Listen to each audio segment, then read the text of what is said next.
Kuşbaş Çarpel Medya izleyicileri, hafta sonu yasaklarının sona ereceği bu son yasaklı pazar gününde yine birlikteyiz Vedat Hocam'la birlikte. Ve bu hafta konuğumuz Gazete Duvar'ın da yazarı olan Sayın Metin Yeğin. Metin Hocam hoş geldiniz. Merhabalar, hoş bulduk. Hoş geldiniz usta. Merhabalar, hoş bulduk hocam. Vedat Hocam sen de hoş geldin. Teşekkür ederim abi. Beraber hoş bulduk. Şimdi sözü ben Vedat Hoca'ya bırakıyorum. Buyurun Vedat Hocam. Teşekkür ederim. Yani genel şimdiye kadar yaptığımız programların içerisindeki aktörlerden farklı bir entelektüel akademik portreyi ağırlıyoruz bugün.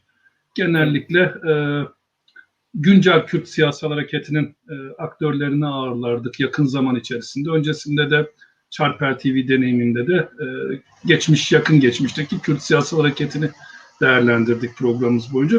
Bu sefer ulusalın ötesinde küresel boyutlu bir entelektüel aktörü ağırlıyoruz.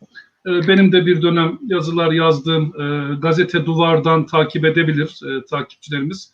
Gazete Duvar'ın abonesi olmayan yoktur diye düşünüyorum. Dolayısıyla onunla ilgili bir bilgi verme gereği duymuyorum. Çünkü oldukça popüler bir mecra son yıllarda. Üstadın güncel yazıları oradan takip edilebilir. Bununla beraber özellikle Latin Amerika'daki çatışma süreçlerine, kentsel hareketlere, toplumsal hareketlere odaklanan oldukça fazla eserleri de var. Onlardan bir iki örnek vereyim üstadın izniyle. Kendisi zaten onlarla ilgili anlatır. Bizim için en önemlisi olan çatışma çözümü konulu derslerde de çalıştığımız Gerilla Barışı diye bir eserin yazarı üstad. Marcos'la, Subkomandante Marcos'la 10 gün diye bir eseri var. Yine Brezilya örneğinde topraksız köylülerin toplumsal hareketleriyle ilgili bir eserin yazarı üstad. Dolayısıyla ben açıkçası şöyle tanımlayabilirim.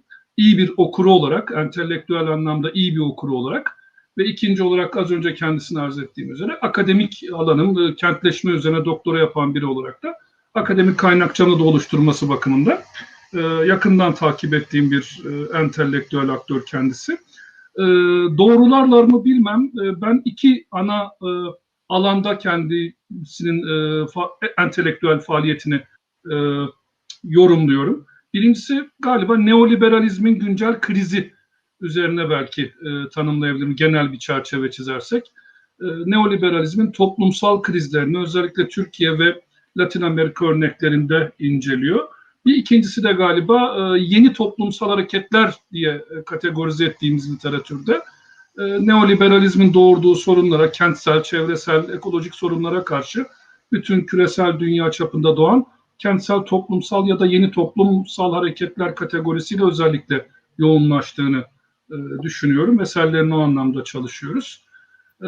Bu bakımdan yani benim açımdan özellikle önemli bir kişiyi ağırladığımız fikrindeyim. Genç arkadaşların özellikle bu yayını takip etmelerini salık verdim kendilerine.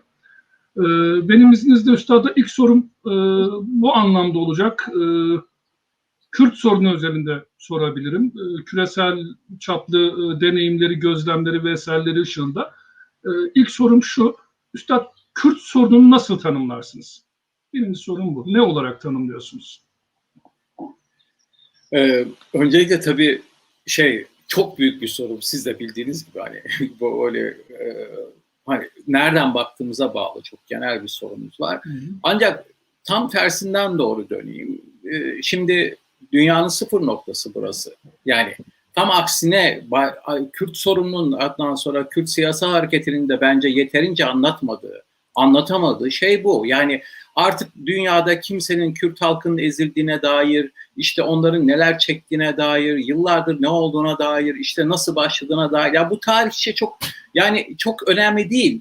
Şu anlamda önemli değil diyorum. Tabii ki önemli ama esas anlatılması gereken Kürt meselesinin dünyanın sıfır noktası olduğu ve buradan doğru yeni bir geleceğin inşa edilebilme umudu olduğu. Yani artık ezilmişliklerden, geçmişte yaşanmışlıklardan ve hatta hala bugün yaşanmışlıklardan öte başka türlü bir perspektifi ileri süren, dünyada esas gelecek için ileri süren bir şey. Bunu ben mesela yıllardır tanımlıyorum ama bir türlü anlatamıyoruz. Halk diplomasi olarak tanımlanması gerektiğini düşünüyordum. Daha en son geçenlerde Zizek tekrar söyleyince biraz insanların dikkatini çekti. Yani bu aynı dediğim mesele. Ya da benim Fransa'da gene Michael Levy ile konuştuğumda Zapatistalar ve Rojava, Kürtler dünyanın geleceğindeki başka türlü bir demokrasinin inşasını diyordu. Ondan gene bir 5-6 ay, galiba bir yıl oldu onunla konuştuğumda da, yine Gazete Duvar'daki röportajda. Yani aslına bakarsanız artık dünyanın her yerinde başka türlü bir dünyanın nasıl olabileceğine dair ipuçları olan bir umudun olduğu bir şey. Yani ilk başladığımda da, o zamanlar yazdığımda, nasıl ki İspanya devrimi dünyanın sıfır noktasıydı ve İspanya devrimi, İspanya'daki devrimciler, anarşistler, komünistler, sosyalistler, İspanya halkı daha doğrusu, Hitler ve Mussolini'nin doğrudan yardımlarıyla İspanya devriminde yenildiklerinde bütün dünya yenilmişti. Aynı şekilde diğer başka türlü bir şeyi, yani oradaki başka türlü bir dünyanın unsurlarını diyeyim, en azından bunu söyleyeyim, ortadan kaldırılabilecek bir yeni dünyanın nüvelerinin kaybetmesiyle bütün dünya kaybedebiliyor. Yani şöyle bir coğrafya düşünün aslında, bu herhangi bir yerde de olmuyor. Yani Yeni Zelanda'da olsa sizin o kadar zor değil aslına bakarsınız. Ya da bir Finlandiya'da olsa diyelim, önemsemiyor değilim. Tam tersi, oradaki farklı ekonomik biçimleri, yani neoliberal yıkımın ortaya çıkardığı ekonomik biçimlerin doğuşlarının ortaya çıktıkları önemli, ama tam İslami bir faşizmin, yani kendisini öyle tanımlayan bir faşizmin o kadını yok ettiği bir yerde, kadını hiçe saydığı, cariye ve köle olarak ortaya koyduğu bir yerde, doğrudan insanların kelle kestiği bir yerlerde başka türlü bir dünyanın, mesela kadını öne çıkartan, hatta bana göre Kürt Siyasi Hareketi biz bir kadın cumhuriyeti istiyoruz demeli. Yani bunun özellikle çarpıcı olan, özellikle vurucu olan, dünyada etkisini olacağını düşündüğüm için söylüyorum. Çünkü mesela dünyanın öbür tarafından bir yerde Subkuman'dan Marcos biz iktidara değil dans edecek bir bölge istiyoruz dediğinde onun dünyadaki çarpıcı etkisini düşünün siz. Esas hikaye bu. Yani ben Zapatistalarla kalırken, San Cristóbal Las Casas'ta Marcos'la kalırken La Realidad'da tam o günlerde bir dergi görmüştüm, magazin. Bu magazinin üstünde Subkuman'dan Marcos'un karikatürünü çizmişlerdi. Marcos'u melek gibi resmetmişlerdi. Kafasında hale var, kanatları ise gazete kağıdındandı. Çok güzel anlatır bunu. Yani Zapatistalar sözümüz silahımızdır dediğinde tam bunu anlatırlar. Yani esas olarak oradaki güç sizin elinizdeki tuttuğunuz silahlar falan değil. Onlar hikaye. Yani böyle bir karşılaştırma, silah gücüyle ilgili bir karşılaştırma yaparsanız her zaman yenilmeye mahkumsunuz. Yani esas hangisinde daha iyi silahlar var, hangi araçlar daha iyi kullanabilir, kimin bombardıman uçakları, o çirkin tankları var falan diye baktığınızda zaten kaybediyorsunuz. Ama sizin gücünüz o sözlerinizden doğan meşruiyet zaten. Esas mesele bu. Ve bu yüzden de bu sözlerinizden doğan meşruiyette kadını öne çıkartan, yani dünyanın her yerinde artık tırnak içerisinde yeni bir sınıf olarak doğan, kadını öne çıkartan bir kadın cumhuriyeti kurmak meselesi mesela o kadar çarpıcı ki, o yeni bir dünyanın işlevi. Bu yüzden hani Kürt meselesi dediğimizde aslına bakarsanız sadece bir yıllardır ezilmiş bir halkın mücadelesi değil aslında bana göre. Dünyanın sıfır noktası. Yani sıfır noktasının oradan doğru hareket ettiğini başka tarafa götürmesi, başka çağrışımlar yapması. Çok yıllar önce Ekvator'a gittiğimizde işte orada İnkalar dünyanın sıfır noktasını tespit etmişler. Bundan 2000 yıl önce, yani Galileo daha dünya yuvarlaktır demeden önce onlar dünya yuvarlaktır demiş ve ekvator çizgisini de demişler ki burası dünyanın sıfır noktası. Buraya gitmiştik.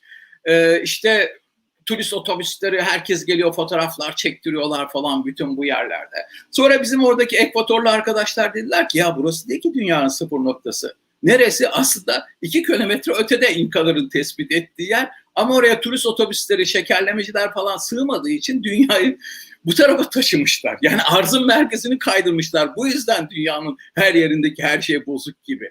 Bunun gibi ben de esas Kürt siyasal hareketinde esas bana göre dünyanın her yerinde, sokaklarda olduğumu çok rahat söyleyebilirim, iddia edebilirim. İnsanlarla olan ilişkilerimden söyleyebilirim. Dünyanın her yerinde esas onu tanımlayacak, mesela kadınlara nasıl baktığını, onların nasıl dönüşümünü kanımlayacak bir tarafı, kadın cumhuriyetini cinsiyet özgürlükçü toplumsal tarafını öne çıkartması gerekiyor. Bu çünkü gelecek dünyanın işareti. Bu tesadüf de değil. Yani Kolombiya'daki FARC gerillasının en son barış sözleşmesine bakın. Zaten konuşacağız bunu ileride, doğru yanlış nereleri olduğunu, ama bir barış sözleşmesinde kadınlara ilişkin bir madde var. Kadına olan şiddetin ortadan kaldırılmasına ilişkin bir madde. Tesadüf değil bu. Yani ya da en son gene dünyanın herhangi yerindeki Şili'deki isyana bakın.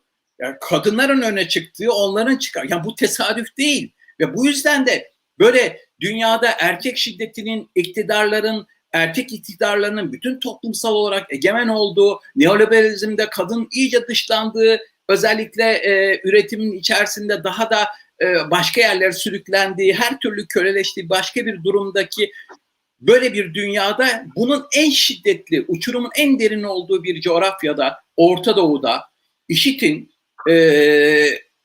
ele geçirdiği coğrafyada, yani yaptıklarıyla o şiddeti bir propaganda aracı olarak kullandıkları şiddetin karşısında kadın hareketini öne çıkarmak, kadın cumhuriyeti olarak tanımlamak bana göre Kürt siyasi hareketinin en önemli tarafı. Çünkü diğer türlü sadece vicdana sesleniyorsunuz dünyanın bir tarafında. Diyorsunuz ki yani Kürtler eziliyor, işte şu kadar yıldır kendi dillerini konuşuyor. Hepsi doğru, hepsi haklı. Tabii ki yani bunu kuşkusuz burada özellikle bu televizyonda konuşmamın ve tartışmamın hiçbir manası yok.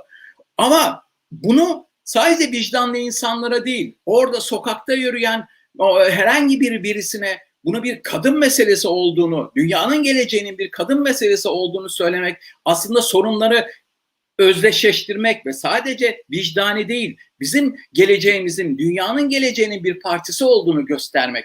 Yine aynı zamanda bunu bir ekolojik mesele olarak dünyaya sunmak, bugün herkesin her yerde, yani bugün her tarafta temel bir mesele olan ekolojinin öne çıkması, esas olarak Kürt siyasal hareketinin önüne çıkarması gerektiği toplumsal çizgiler, kendisini dönüştürebileceği, kendisinin gerçekten dünyanın sıfır noktasında bir siyasi hareketi olduğunu gösterebileceği unsurlar bana göre. Ve bu yüzden de bu Kürt meselesine nasıl bakıyorsunuz dediğinizde belki de çok rastlanan bir cevap vermiyorum. Ama bana göre Kürt meselesi bir kadın meselesidir. Kürt meselesi bir ekoloji meselesidir. Diğerlerini zaten geçtik. Hani bunu hiç konuşmamız gerekmiyor. Tam böyle bir halk diplomasisi sürdürdüğümüzde bütün dünya için. Yoksa tabii ki Kürt meselesindeki bütün devletler ilgilenecekler. Yani Yeni Zelanda ajanı bile vardır muhtemelen orada. Yani bu herhangi bir devletin ilgilenmemesi mümkün değil orada. Ama siz esas devletlere değil, dünya halklarını anlatarak o bizim demin sözünü ettiğimiz o sözün gücünün meşruiyetini yaygınlaştırarak ancak başarılı olabiliriz ve ayrıca biz toplumsal hareketleri, halkı hesaba katan, bunlar üzerinden siyasal düşünceleri ortaklaşmış insanlar olarak aslında öne çıkarmamız gereken diplomasi, öne çıkarmamız gereken siyasal duruşun da bu olduğunu düşünüyorum. Onun için Kürt meselesi bana göre bir kadın meselesi, bir ekoloji meselesi, çok da önemlisi bunları da içeren bir başka demokrasi, başka bir gelecek meselesi bana göre. Teşekkür ediyorum Üstad. Ben de tamamen aynı kanıdayım. Modern, tabii Kuzey Kürdistan'dan bahsediyorum. Modern Kürt siyasi hareketinin bence de en büyük eksikliklerinden biri geleneksel olarak ulusal kimliğe tamamen %100 odaklanmış olması, ulusal kimlik haklarına. Kendisinin aynı zamanda bir küresel hareketlerin bir parçası olduğunu, neoliberalizmin krizinin de sonuçlarını yaşadığını, dolayısıyla mesela Diyarbakır önemli, Nurullah abi yakından biliyor, çalışma alanım aynı zamanda. Önemli bir neoliberal kent krizi ortamı, şu anda işte metropolleşme süreci içerisinde olan neoliberal kent modeline uygun küresel sorunların ciddi anlamda görünürleşmeye başladığı bir yer. Merkezinde yaşıyoruz. Özellikle Alternatif Kürt Hareketi'nin bütün merkezi burada. Hem bürokratik anlamda, yani kurumsal anlamıyla, hem de entelektüel anlamıyla kalbi Diyarbakır'da atıyor tabii. Ve fakat bununla beraber buyurduğunuz üzere kent meseleleri, kentleşme, toplumsal hareketler, cinsiyet meseleleri üzerine dünyada belki en az eğilen, olayı tamamen bir teritoryal coğrafya meselesi haline getiren, Kürdistan meselesi, onun kurulması üzerine odaklanan bir hareket. Burada da yerelliğe müthiş bir yoğunlaşmayla aslında küreselliği kaçırıyor gözden belki. Küresel dalganın bir parçası olduğu realitesini gözden kaçırmış oluyor diye düşünüyorum. Bunda bence önemli bir pay, katılır mısınız bilmem. Kürt siyasi hareketinin fiili liderliğini, resmi liderliğini halen küreselleşme öncesi, neoliberalizm öncesi kuşakların yürütüyor olması diye düşünüyorum. Hala bir ne diyelim Marksist sosyalist zaviyeden hareket ediliyor olması eleştirel anlamıyla dünyaya. Yani neoliberalizmin krizi muhtemelen bu noktada kaçırılıyor. Nurullah abi, sizin bir sorunuz var mı? Buyurun abi. Şöyle diyeyim Metin Bey'e. Hocam, geçen hafta bir yazı yazdınız Gazete Duvar'da. Ben söylemiştim diye. Aslında çok benimsemediğiniz bir sözcükle bunu söylemiştiniz. Tabii bu şeyle ilgiliydi, çözüm süreciyle ilgiliydi ve Türkiye'deki çözüm sürecinin kazasıyla ilgiliydi. Ben sizin çözüm süreçlerini çok yakından takip ettiğinizi biliyoruz. Ben de Vedat Hoca'yla. Bunu biraz da çalıştık sizin eserlerinizde. Bize dünyadaki çözüm süreçlerini ve Türkiye'deki çözüm sürecinin kazasından söz eder misiniz? Anlatır mısınız biraz? Ya tabii bu da aslında uzun bir bayağı bir uzun bir konu ama şunu söyleyeyim ben özetle. Biraz o yazıda da söz etmiştim. Yani benim Latin Amerika ile neredeyse 30 yıllık doğrudan bağım, ondan öncesi de var. Ve orada gittiklerimizde biz de hep her zaman sokaktaydık. Yani her zaman bizim bir perspektifimiz var, sokak perspektifi. Orada yaşamak, bir de sadece şey de değil, hani böyle sadece okumak üzerinden de değil, gidip yaşadığımız, doğrudan yaşadıklarımız.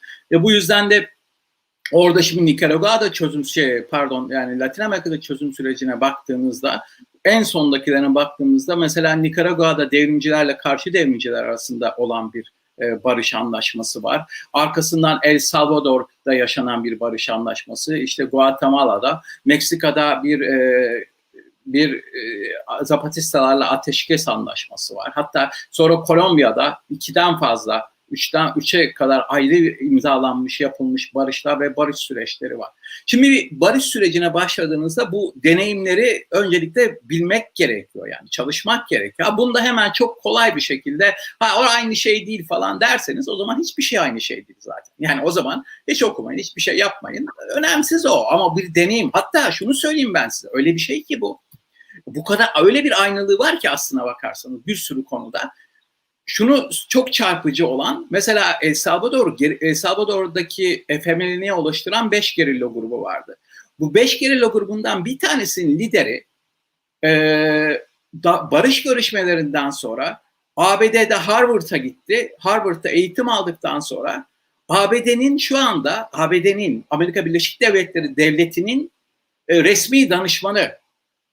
Ve bilmiyorum doğrudan ama Kürt siyasi hareketiyle olan bir uzlaşma danışmanları kesin var o, bana göre. Yani çünkü Sri Lanka'da da vardı, Kolombiya fark görüşmelerinde de vardı. Hepsi ABD'nin resmi danışmanıydı o. Yani bu kadar birleşik şey. Ki yani enteresan bir adım aslında. 1975'te de kendi gerilla hareketinin esas lideri olan Ricky Dalton gibi bir şair devrimciyi de kaza kurşunuyla vuran adam bu. Herkes dolayısıyla daha önce mi CIA'den değil miydi diye kuşkular da var içerisinde. O tarafı da başka polisiye bir hikaye ama esas mevzu şu, o kadar benzer ki. Yani nasıl ki egemenler, Amerika Birleşik Devletleri dünyanın her yerindeki bu deneyimleri kullanıyorsa, bizim de bu deneyimleri bilmemiz, kullanmamız gerekiyor. Ve bu yüzden de işte tam bu Gerila'nın Barışı kitabı, sözünü ettiğiniz kitapta 2009 yılında bir yayın evi benden kitabı, herhangi bir kitap yazmamı istediğinde dedim ki siz telifi bana önceden verin. Ben gideyim hemen o süreci orada yazayım. Tam gittim bir ay içerisinde El Salvador, Guatemala ve Meksika'daki gerilla liderleriyle konuştum. Geri geldim. Bizde barış süreci kalmamıştı arada. Tekrar bozulmuştu bir ara. Tam o sürecin içerisindeki şey şu, ona bakarsınız. Bu deneyimler olmazsa olmaz ki. Yani bu deneyimi siz mutlaka bileceksiniz. Böyle bir şeyi bilmiyorum falan diyemezsiniz siz dersinize. Ya iyi çalışmak zorundasınız aslında. Yani ya da deneyimi bileceksiniz, sonra diyeceksiniz ki hayır bu olmuyor. Yani buraya uymuyor. Bana göre ki acayip uyuyor. Çünkü bazı temel şeyler var. Çok önemli bunlar. Mesela Roberto Canas'la konuşuyordum, bu El Salvador gerilla komutanı ve barışın imzacılarından biri barış sözleşmesinin. Şimdi Roberto Canas'a belli soru, mesela nasıl gitti, neden sizle burjuvazi devrim barış yapmak istedi diye soruyorum. Bir de aslına bakarsanız şöyle, onu da hafif anlatayım. FMLN öyle bir gerilla hareketi ki barış yaptığı sürece de El Salvador'un başkenti San Salvador'un eteklerine kadar gelmiş. Yani neredeyse ülkenin %45'ini elinde tutuyor, daha da fazla. Başkentin eteklerine kadar gelmiş. Zaten Amerika Birleşik Devletleri müdahale etmese, öyle sadece uzman silah falan değil devlete, doğrudan uçaklarıyla kalkıp Amerika'dan gerillaya müdahale etmese çoktan devrimin olacağı bir süreç El Salvador. Böyle bir durumda mesela diyordum ki burjuvazi nasıl barış istedi? Neden? Diyor ki Roberto Canas, bu burjuvazi diyor öyle insanların ölmesine falan aldırmaz. Esas onun için para kazanıp kazanmadığı mesele. Biz iki tane şey yapıyorduk. Bir, santrallere sabotaj düzenleyip elektriği kesiyorduk. İki, yolları kesip ürettiklerini bir yerden bir yere ulaşmasını engelliyorduk. Dolayısıyla üretimi durduruyorduk ve burjuvazi bu yüzden barış istiyordu.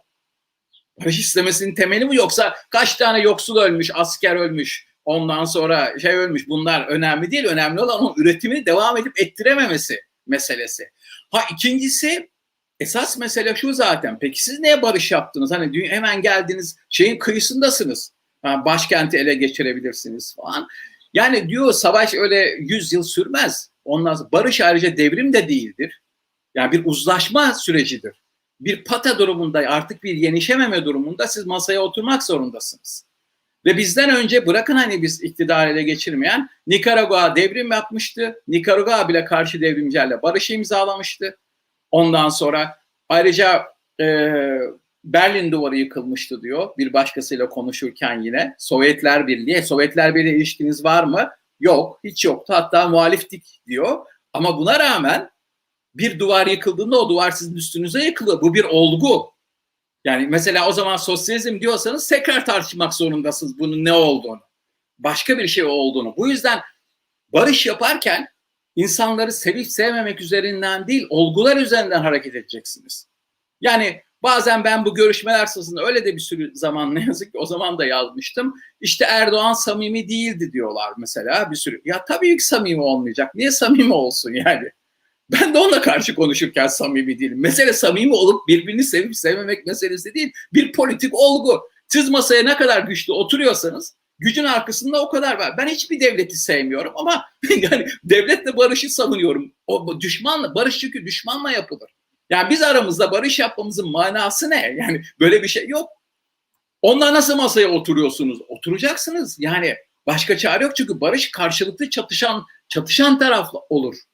Yani mesela Kolombiya'da barışı imzalayan Santos bir önceki Kolombiya hükümetinin savunma bakanıydı ve 2000 kişinin doğrudan öldürülmesinden sorumluydu. Yani o yüzden bunlarda, politikada duygular olmaz. Politika bir olgular meselesi. Hani pehlivana diyorlar ki pehlivan kolunu al, altı böyle dön, bakıyor diyor ki alabilsem canını alacağım diyor.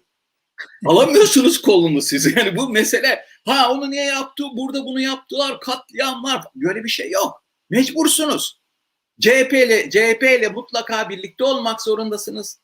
İyi Parti ile aşağı yukarı en azından ortada kalmasını sağlayacaksınız. Ve hatta MHP'nin bile etkisinin ortada kalmasını, bunu sağlamak zorundasınız. Bir toplumsal meşruiyet yaratmak zorundasınız. Ve şu anda Erdoğan iktidar sayısa Erdoğan'la masaya oturmak zorundasınız.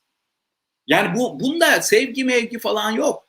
Ve aslında ayrıca Roberto Canas diyordu ki biz masaya oturduğumuzda masadaki tek kişi değil, öyle irademi veriyorum diyemezsiniz. Yani verirsiniz, tamam bu sizin iradeniz, istediğinizi yapın, karar verin ama ben bunu bıraktım, sana bıraktım, ne yaparsan yapsan barış. Böyle bir şey yok. Ne yaptık barış sürecinde? Devleti konuşmuyorum. Devleti konuşmamaya gene hiç ihtiyaç yok burada. Ne yapıldı barış sürecinde? 1 Eylül 2 şey var benim gözlemlediğim. Başka şeyler olduğunu da bana söyleyin toplumsal olarak eğer siz gözlemliyorsanız. 2 şey var. Birincisi 1 Eylül'lerde barış mitingi düzenlendi. Yani temel olarak genel. Bir de halkın cuma çok önemliydi. Bu cuma namazları yapıldı. Ki bu çok önemli olduğu için devlet hemen bu barış görüşmeleri sırasında bunu yapılmamasını istedi. Ha, bu kadar.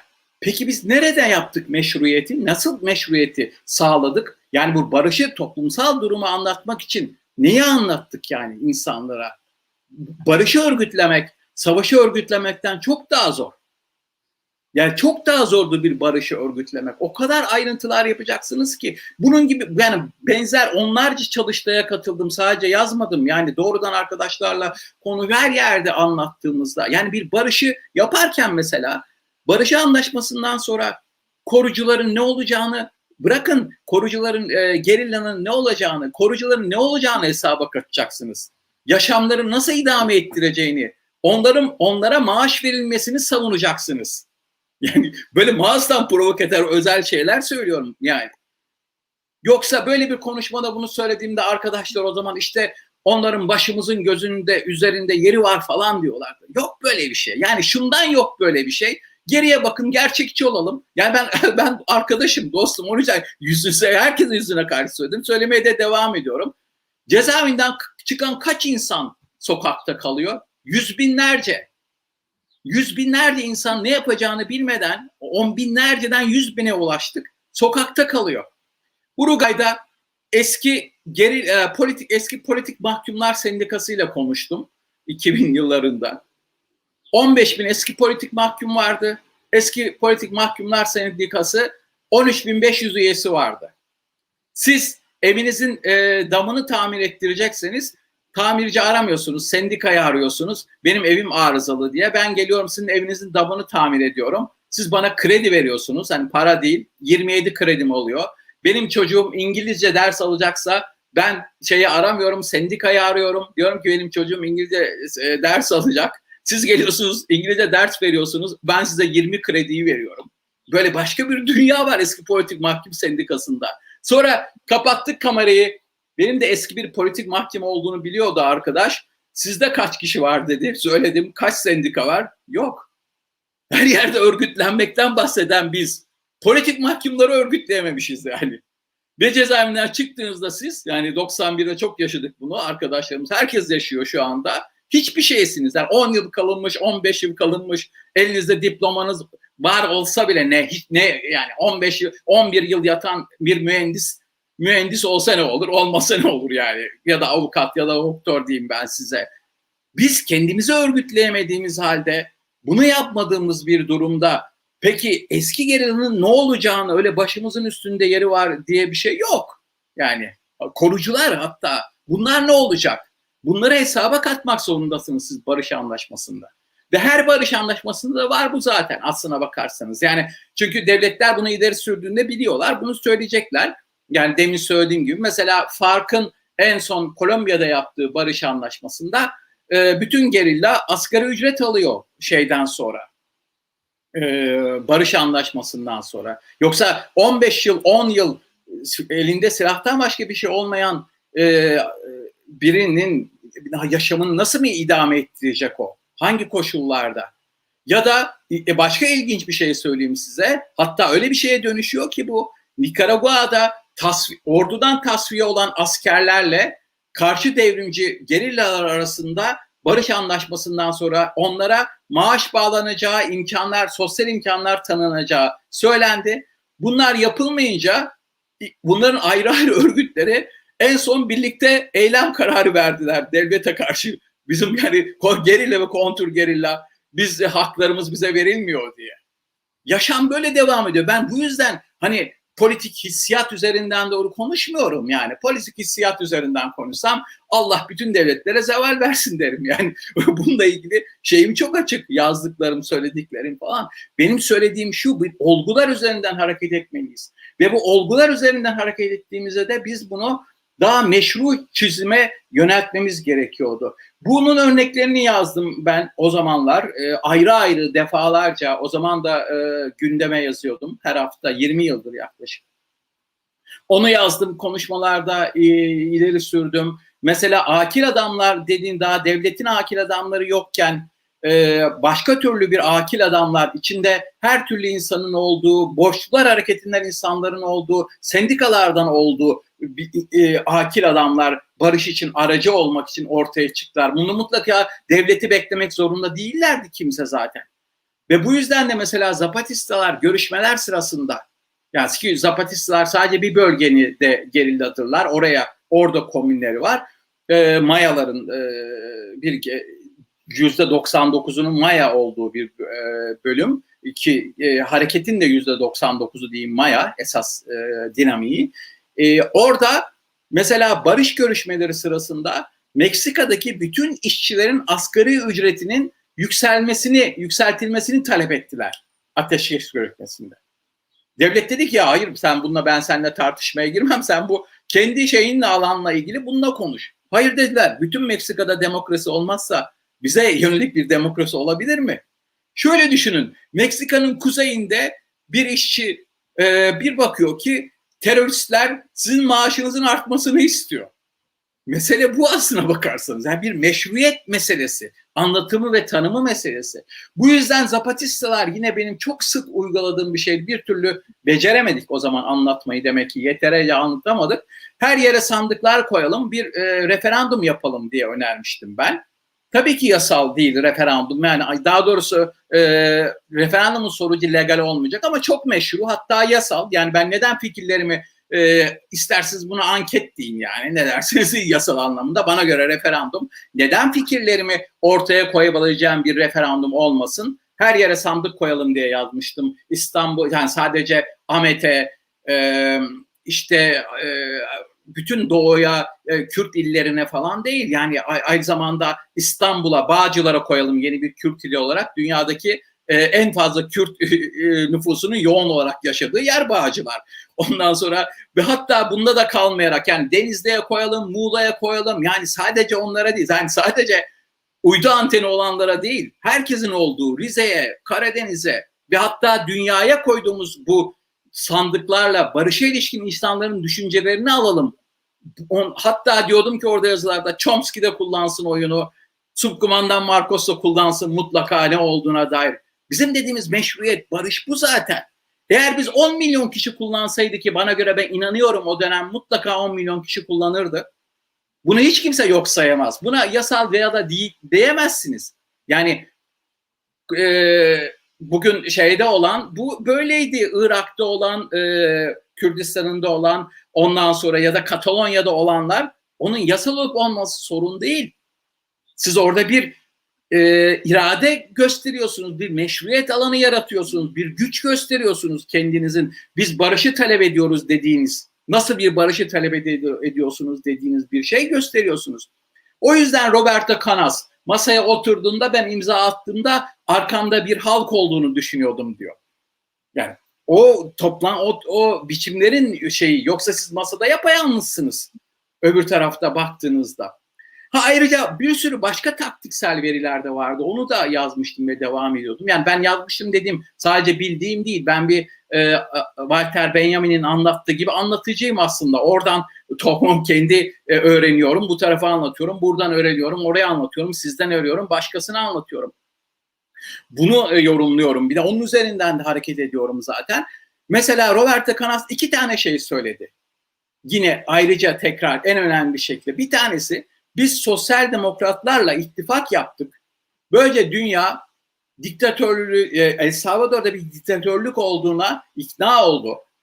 İkincisi, El Salvador hükümetinin 125 tane dünyada elçiliği vardı. Bizim FML'nin 185 tane elçiliğimiz vardı.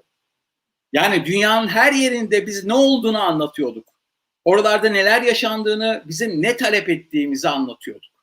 Şimdi bazen arkadaşlar bana diyorlar ki mesela Venezuela'dan niye Kürt hareketine karşı hiçbir şey demiyorlar? Ne anlattık yani? Ya yeni oluyor aslında. Yani ben yeni olanları eleştirmiyorum. Tam aksine niye az diye eleştiriyorum. Yani eleştirim de böyle bir şey. Neden az eleştirirse? Ondan sonra nasıl anlatsın adam? Nereden bilsin yani? Neden bunu anlatacaksınız? Biz bunu anlatamıyoruz, anlamıyor, beni dinlemiyor diye bir şey yok. O zaman böyle anlatmıyorsunuz, başka türlü anlatacaksınız. Ve bana göre mesela Kürt siyasal hareketi, biz bir kadın hareketi, biz kadın cumhuriyeti istiyoruz dese mesela, bunu yani başka bir şeyler de denebilir de özellikle söylüyorum. Şöyle bir insanlar duruyor, şöyle bir, ne demek yani, nasıl? Neden? Bu garip geliyor insan, bir kere çarpıcı geliyor insana dünyanın her tarafında. Bu yüzden bu barış sürecini örgütleyebilmek, barış sürecini tanımlayabilmek, bana kalırsa en önemli hata yaşanılan, ben bir dünyalı olarak, bir Türkiye'li olarak, ondan sonra ya da Marcos'un dediği gibi bir Zapatista, bir Kürt olarak her yerde, yani her şey olarak ya da bir işçi olarak da diyebilirim, başka şey de diyebilirim, barışı talep ediyorsam dünyanın her yerinde olduğu gibi, bunda benim hakkım var, bunda ben müdahale etmek zorundayım, dahil olmak zorundayım sürece. Yoksa öyle birileri otursun, birilerden bir şeyler olsun, oradan da oturalım, biz de barış bekleyelim. Yani bundan barış çıkar mı? Bazen çıkar, belki çıkar, ama çıkan barışta doğru düz barış olur mu, olmaz mı? Orası da ayrı bir tartışma konusu da. Böyle biraz uzunca ve karmaşık girdim gibi oldu ama buradan doğru böyle bunu bir tarafa bırakayım, isterseniz devam edelim. Peki, teşekkür ederiz. Hiç karmaşık olmadı. Gayet bence net açıklandı. Tabii sorun şurada, onu arz etmek isterim. Muhatabınız kitle dünyaya yerelden bakıyor bir kere. Benim burada yaşadığım en önemli zorluklardan birisi budur. Bilim evrensel bir müessesedir. Evrensel bir araştırma faaliyetidir. Ama bir kongre, bir kürsüye çıktığınızda, bir program yayına çıktığınızda, bir yazı yazdığınızda hemen size ayar verilir. Şu anda bize olmakta olduğu gibi. Şimdi temel hastalıklardan biri bu. Bu çok ciddi bir hastalık. Yani küresel bir dalgadan, neoliberalizm karşıtı bir dalgadan söz ediyorsunuz ve dünyanın bütün yeni toplumsal hareketleri bunun bir parçası olduğu gibi Kürdistan'da da bunun bir parçası var. Örneğin Mardin'de yaşanıyor uzun zamandır. DEDAŞ'ın elektrik kesintilerine karşı eylemler var. Su hakkıyla ilgili eylemler var. Ekolojik eylemler var. Ama önümüzde bir bariyer, bir baraj, bir fil ölüsü gibi oraya oturmuş. Dünya ile irtibat kurmamızın önüne oturmuş oraya. Efendim, bizim istediğimiz yere bakacaksınız. Bizim istediğimiz yerle ilgili konuşacaksınız. Bizim istediğimiz yerle ilgili merak edeceksiniz diye. En önemli sorunlarımızdan birisi bu. Küresel realiteye bir türlü ulaşamamak. Mesela Diyarbakır'dan bir arkadaşımız Rio de Janeiro'da bir dünya forumuna katılmıştı. Orada haftalarca kaldı, görüşmelere katıldı vesaire. Ama burada bunun sohbeti bile olmadı. Bir tek kelime bile kendisine sormadık. İlerleyen sorun bununla ilgili olacak. Yerelde kendisini ulusal kurtuluş mücadelesi olarak adlandıran 4 parçaya, işte yayını icra ettiğimiz şeyin de adına verdiği üzere Karpel 4 parçadan 4 yonca yaprağından söz eden bir şey. İşte Sykes-Picot düzeniyle Lozan statükosuyla 4'e bölünmüş bir Kürt ulusunun ulusal bağımsızlık savaşı sadece ve sadece bu 4'e bölen aktörlere karşı bir mücadele, bir yerel mücadele midir sizce? Bu anlamda özellikle Latin Amerika'daki gerilla deneyimlerine dair gözlemlerinizde, kıyasladığınızda sorun budur. Nihayet burada da bir gerilla hareketi var. Burada sadece PKK'den, HDP'den kastetmiyorum tabii. Köklü bir gerilla hareketi var. 1980 öncesinde de gerilla hareketleri vardı. Temel benzerlikler, temel farklılıklar açısından neler söylersiniz, gözlemleriniz açısından? Oradakilerin buradaki meseleye ışık tutacak benzerlikleri ya da ayrımları nelerdir? Şimdi buradaki mesela zaten şundan çok önemsiyorum ben, hani dünyanın sıfır noktası diye bir önceki soruya cevap verdiğimde de bunu söyledim aslına bakarsanız. Neden dünyanın sıfır noktası diye görüyorum? Çünkü sadece Latin Amerika'da değil, dünyanın her tarafında şöyle bir ikilem var. Yani özellikle Covid'den sonra bakmayın siz, yani inanılmaz bir ince çizgi üzerindeyiz. Dünyanın iki tarafındaki muhalif hareketlere de baktığınızda ya da ya bunlar artık kurumsal partilere, iki tarafta da kurumsal örgütlere karşı büyük bir güvensizlik. Bunun içerisinde devlet de var, klasik örgütlenmeler de var. Büyük bir güvensizlik olarak devam ediyor. Yani bu Fransa'da Sarı Yelekliler hareketi de böyle bir şey. Yani biz artık kendimiz doğrudan bir şeyler yapmak istiyoruz diye. Ayrıca faşistler de böyle. O zaman onlar da o kurumsal örgütlenmelere karşı çıkıp, yani Trump'ın Amerika Birleşik Devletleri'nde aldığı şey de böyle bir şey. Yani o kurumsalı reddediyorlar artık insanlar. Kurumsalın dışında ya faşizan başka türlü liderlik ve Twitter'dan doğru yürütülen bir başka türlü tek kişiye bağlı bir politik hareket, ya da bu kurumsalın yerine artık ben hiçbir kararımı başkasına devretmeyeceğim diyen bir başka hareket. İki tane temel meseleye ayrılıyor.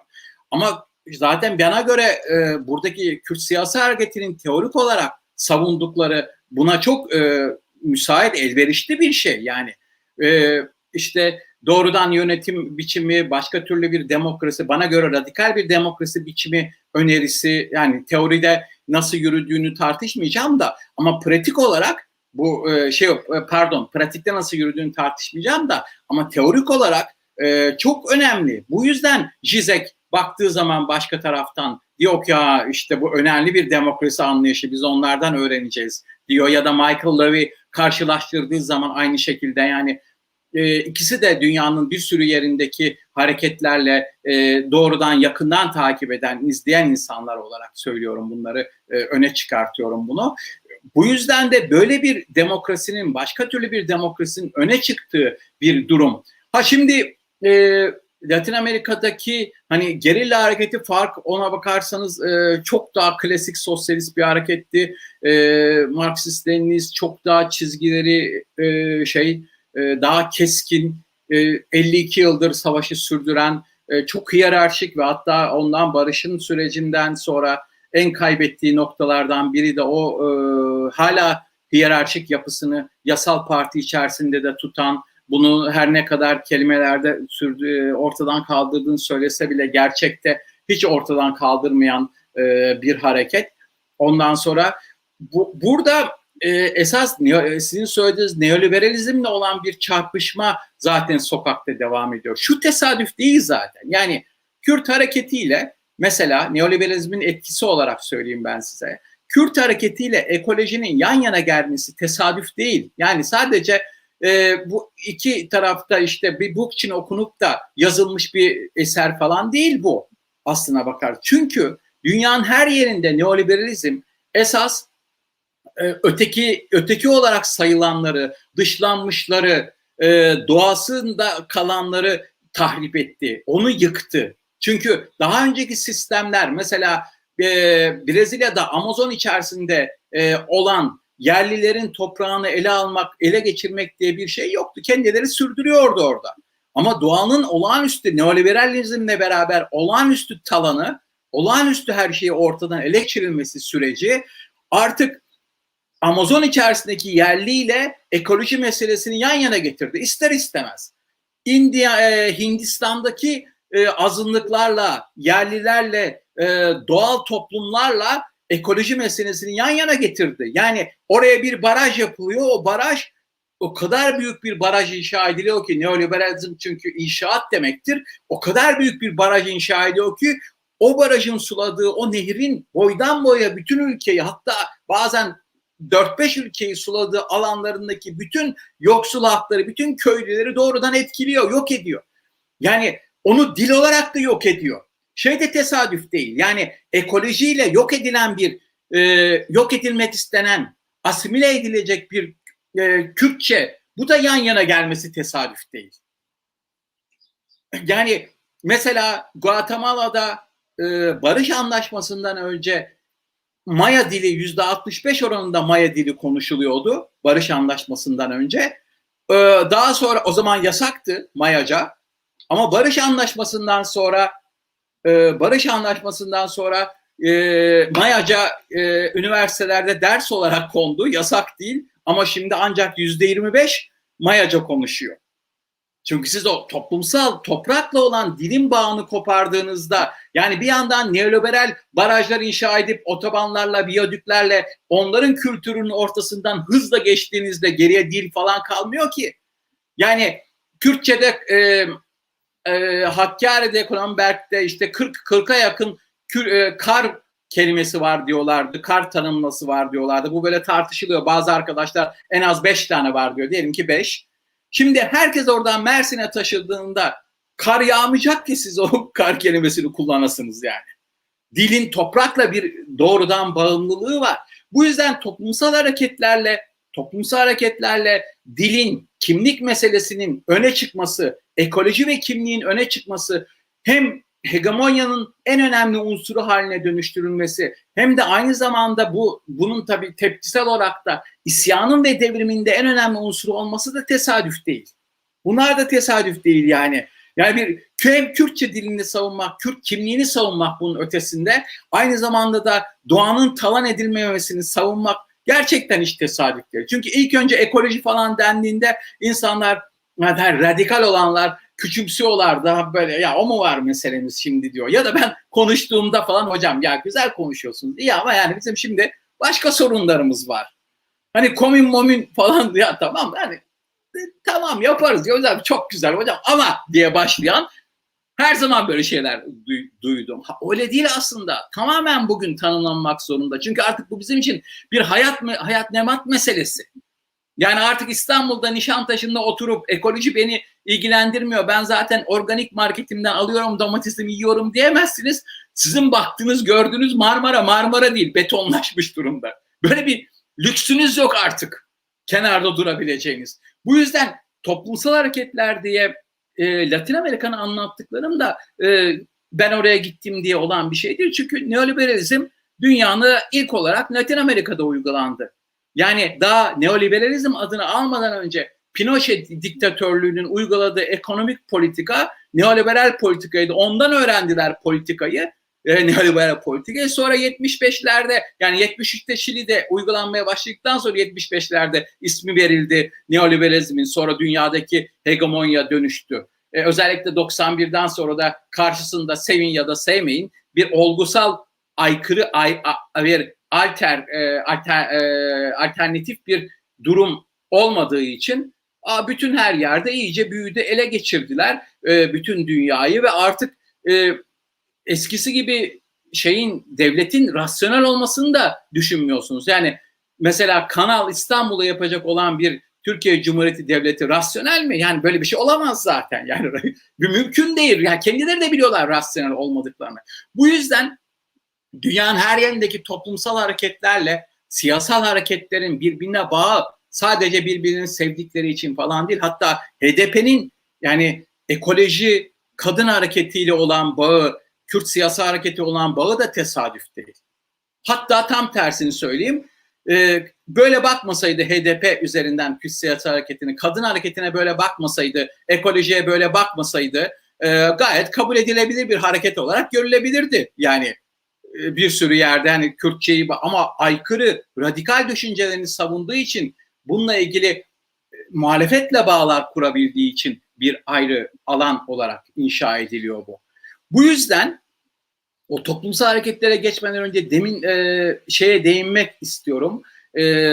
AKP iktidarının en güzel yürüttüğü şey bu barış sürecini bir şey haline dönüştü. O bir fıkra vardır, hani daha doğrusu bulmaca vardır.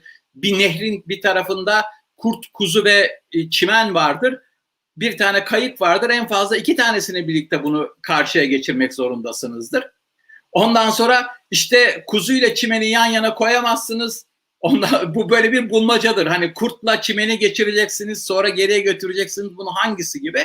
Bunun gibi hareket ediyorlar. Ne zaman ki diyelim ki CHP ile bir yakınlaşma olduğunda birden AKP işte Dersim katliamı, bu işte şu falan diye öne sürüyor. Hadi bir sürü katliam var ama demin söylediğim gibi daha yeni Cizre var.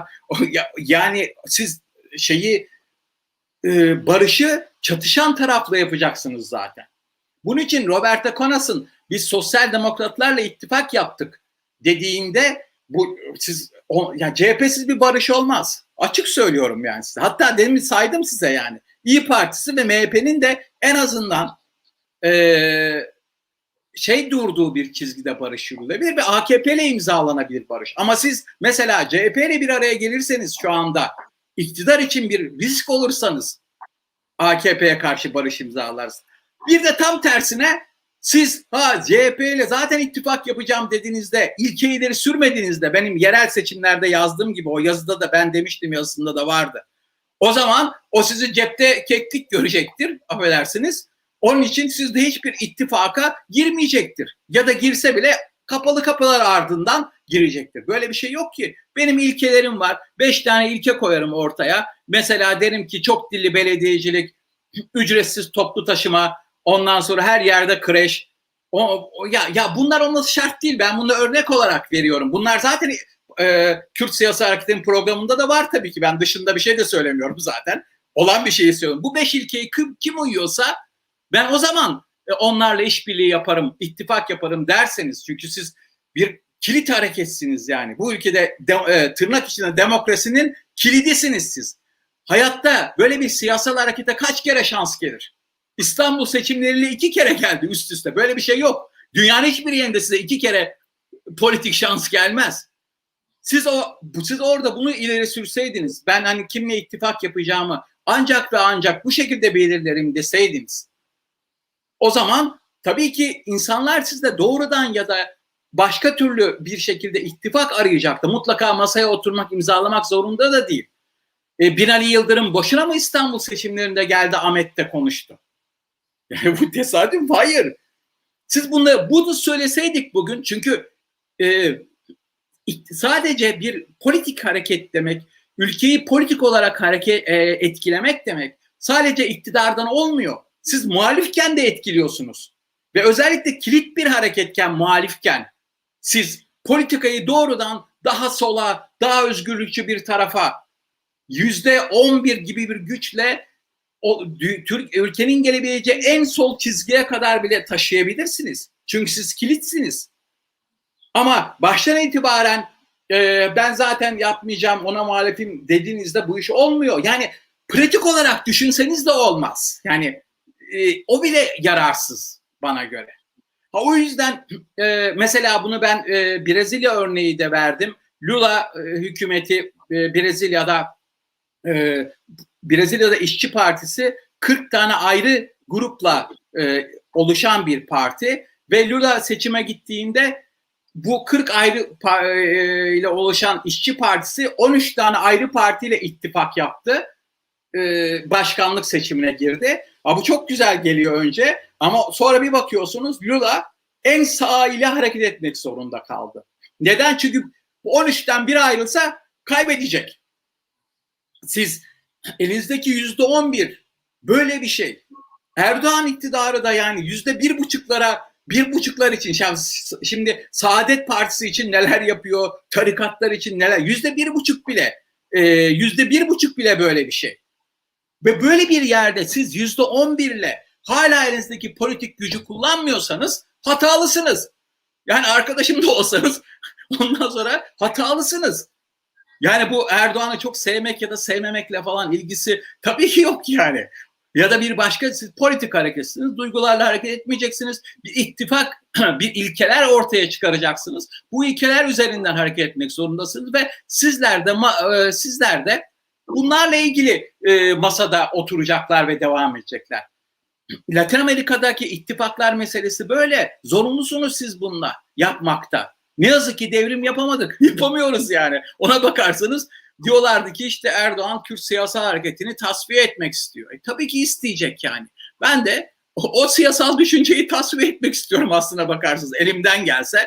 Yani o siyasal düşünceyi, insanlarını değil ama o siyasal düşüncenin dünyada hegemonik, devletçi bütün siyasal düşünceyi tasfiye etmek istiyorum. Yani bu şey ama bunu yapamadığınız zaman da masaya oturmak zorundasınız, uzlaşmak zorundasınız, karşılıklı olarak bir şeyler vermek zorundasınız. Bu bir olgu. Bizler olgular üzerinden hareket ederiz. Çünkü duygular üzerinden hareket etmek başka. Yani roman yazarız çok güzel, duygular üzerinden ederiz ama politik bir şey sürdüğünüzde ne yazık ki politika biraz şiirsizlik demek. Yani kaç yıl önce seyrettiğim tiyatrosunda şey vardı. Poetika şiir de politika şiirsizlik deniyordu. Ya burada bu geliyor aklıma hep. Böyle bir şiirsizlik içerisindeyiz biz. bu yüzden olgular üzerinden, gerçeklik üzerinden hareket edeceğiz. Bu gerçeklik üzerinden hareket edince de hani ikiye ayrılıyor ya Kürt siyasi hareketi. CHP'nin yanına doğru geldiği zaman birden ayağa kalkıyor herkes. İşte yani CHP'nin yanında dediğim politik olarak, düşünsel olarak değil. Bir ittifak meselesi bu. Herkes ayağa kalkıyor. Dersim'i unutuyorsunuz. İşte iskan yasasını unutuyorsunuz falan. Ya unutmuyorsunuz ki, olgu bu. Onun üzerinden. Öbüründe geldiğinizde siz Erdoğan'la aynı masaya mı oturacaksınız? Mecbursunuz. Yani barış çatışanlar arasında sürdürülen bir biçim. Ve bu yüzden de hani politik tahliller, sevip sevmeme meselesinin üzerinden de yürümüyor bu. Yani hatta bir sürü başka hareketler içerisinde de masaya oturacak olgular üzerinden hareket ediyorsunuz ama biz, bana göre başka türlü bir demokrasinin, başka türlü bir tartışma biçimini sürdürmemiz gerekiyor. O yüzden ben mesela Zapatistaların ateşkes görüşmelerini bu konuda nasıl bir karşılıklı bir gerilla hareketi olarak hani dediğinizde siz benzetmeyi çok doğru buldum. Çünkü onlar masada oturuyorlardı. Masada oturduktan sonra hiçbir şey söylemeyip kalkıyorlardı. Biz bunu halka soracağız diyorlardı. Ya böyle şey mi var diyordu devlet, halk falan, ya bizim sizin gibi bankanız, mesai saatiniz yok. Bizim başka türlü bir demokrasi anlayışımız var. Ve biz bu demokrasi anlayışını gidip onlara soracağız. Onlar evet derse tekrar geleceğiz buraya. Böyle bir şey olduğunda devlet size yapamayacağı ya da yapmazsa, ki bir sürü şey var yapmayacağı, yapmadığı bir şeyde deşifre olacak, en azından ortaya çıkacak. Yine hadi neyse, bırakın Zapatistaların ateşkes görüşmesi biraz daha çok daha çarpıcı, daha etkili. Onu bırakın, farkın klasik ateşkes görüşmelerinde biz mesela Havana'dayken, daha barış görüşmesinden 4 yıl önce biz Havana'daki görüşmeler sırasında onlarla görüşürken o zaman yayınlamıştım, baktım bulamadım. Böyle bir tane zabıt vardı ortada. Şöyle her gün oturuluyor Havana'da. Ondan sonra barış görüşmeleri her gün yapılıyor. Her gün yapıldıktan sonra bir zabıt çıkıyor ortaya. Zabıt da ortaya. Zabıt görüyorsunuz, şunlar konuşuldu. Sonda Kolombiya Devlet Başkanı'nın imzası var ya da onun barış görüşme temsilcisinin imzası var. Arkasında gerillanın Ivan Marquez'in barış görüşmesinin imzası var. Her tarafta bütün konuşma imzası var. Her sayfada da paraf var. Her sayfada. Diyorlar ki yani biz bunları görüştük. Onlar bunu dedi, biz bunu dedik. Biz burada nasıl yaşadık peki barış sürecini? Hiçbir şey bilmiyoruz. Tahminler ediyoruz. Acaba ne demek istenmiş? Ne olmuş? Nereye sürdürülmüş falan diye. Akademisyenler olarak bir örnek vereyim. Akademisyen örneği olarak vereyim daha doğrusu. Akademisyenler olarak demeyeyim. Baudrillard'ın bir örneği bu. Baudrillard bir doktora tezi öğrencisinin tezine bakıyor. Buraya bir şey var. Peki bunun kaynakçasını siz söylememişsiniz diyor. O da diyor ki hayır, biz onu kahvaltıda konuştuk o kişiyle diyor. Kaynakça olarak. Ama diyor burada bir kaynakça göstermeniz lazım. Hayır biz konuştuk. Yalan mı söyleyeceğim ben diyor. Tamam diyor Baudrillard'da. Ben size doktora tezinizden geçiyorsunuz. Siz geçtiniz. Ama size bir kağıt vermeyeceğim ben. Sorarlarsa geçtiniz derim. Böyle bir şey olabilir mi? Yani esas mesele kağıtlar üzerinden yürüyen, o zaman çıkartıyorsunuz. Bakın diyorsun bu var. Sen dedin ki şöyle var. Buraya imzalamışım. Ben zabıt konuşum. Yani biz bakkaldan 2 kişi tekstil alışverişi, 100 tane tişört alıyorsunuz. Karşısında senet verip imzalıyorsunuz. Ya barış görüşmeleri yapıyoruz. Havada uçuyor her şey. Kim ne demiş, ne olmuş? Ve ayrıca bu bizim demokrasi anlayışımız değil ki. Benim demokrasi, yani biz başka türlü bir demokrasiyi savunuyorsak, herkesin radikal bir demokrasi biçimde kendi geleceğine karar vereceği bir demokrasi biçimini savunuyorsak, o zaman biz başka türlü bir barış görüşmesi sürdürmemiz gerekiyor. Öyle değil mi yani? Benim bu barış görüşmede söz hakkım yok mu? Benim dediğimde herkesten bahsediyorum tabii ki. Herkesten. Yani dünya bütün bölgedeki herkesten, Kürtlerden, Bağcılardan, hatta dünyadan bahsediyorum. Yani hem yürütülüş biçimi olarak yani ilk görüşmeler olur tabii ki, hani gizli görüşmeler sürdürülebilir ama bunu toplumsal bir duruma dönüştürdüğünüzde mutlaka demokratikleştirilmiş başka bir alana taşımak zorundayız. Niye anlatıyorum? Bunu hani sadece ben demiştim diye anlatmıyorum. Yani biz esas mesele yarın bir gün tekrar oturacağız. Esas hikaye bu. Yani bu yüzden söylüyorum. Yoksa tam bizim o mazaşist bir keyifle bak denizler mahvolacaktı demiştik şimdi deyip hep beraber ölümümüzü seyrederken bunu söylemiştim demenin bir manası yok. Yani sadece mazaşist bir keyif alıyoruz. Of, böyle değil. Yarın bir gün tekrar bu ülkede barış için masaya oturulacak. Dünyanın her yerinde barış için masaya oturulacak. Bu, başka çare yok yani. Ve bu yüzden de geçmişten, bugünden, dünyanın her yerinde yaşanmışlıklardan, bu deneyimlerden sürdürmemiz gerekiyor. Elimizde ne var? Bakıyoruz, bir neoliberalizm var. Bir ekoloji olarak ortadan kaldırılma, dünyanın neoliberalizmin büyük bir talanı var. Kimlik meselesi olarak, yani amele ve Kürt kelimesinin, amele dediğimizde kafanızda Kürdün doğmasının tesadüf olmadığını anlamak var. Yani kimlik meselesiyle proletaryanın aslında aynı şey olduğunu söylemek var. Ki bugün de artık o değişiyor. Onun yerine Suriyeli geliyor.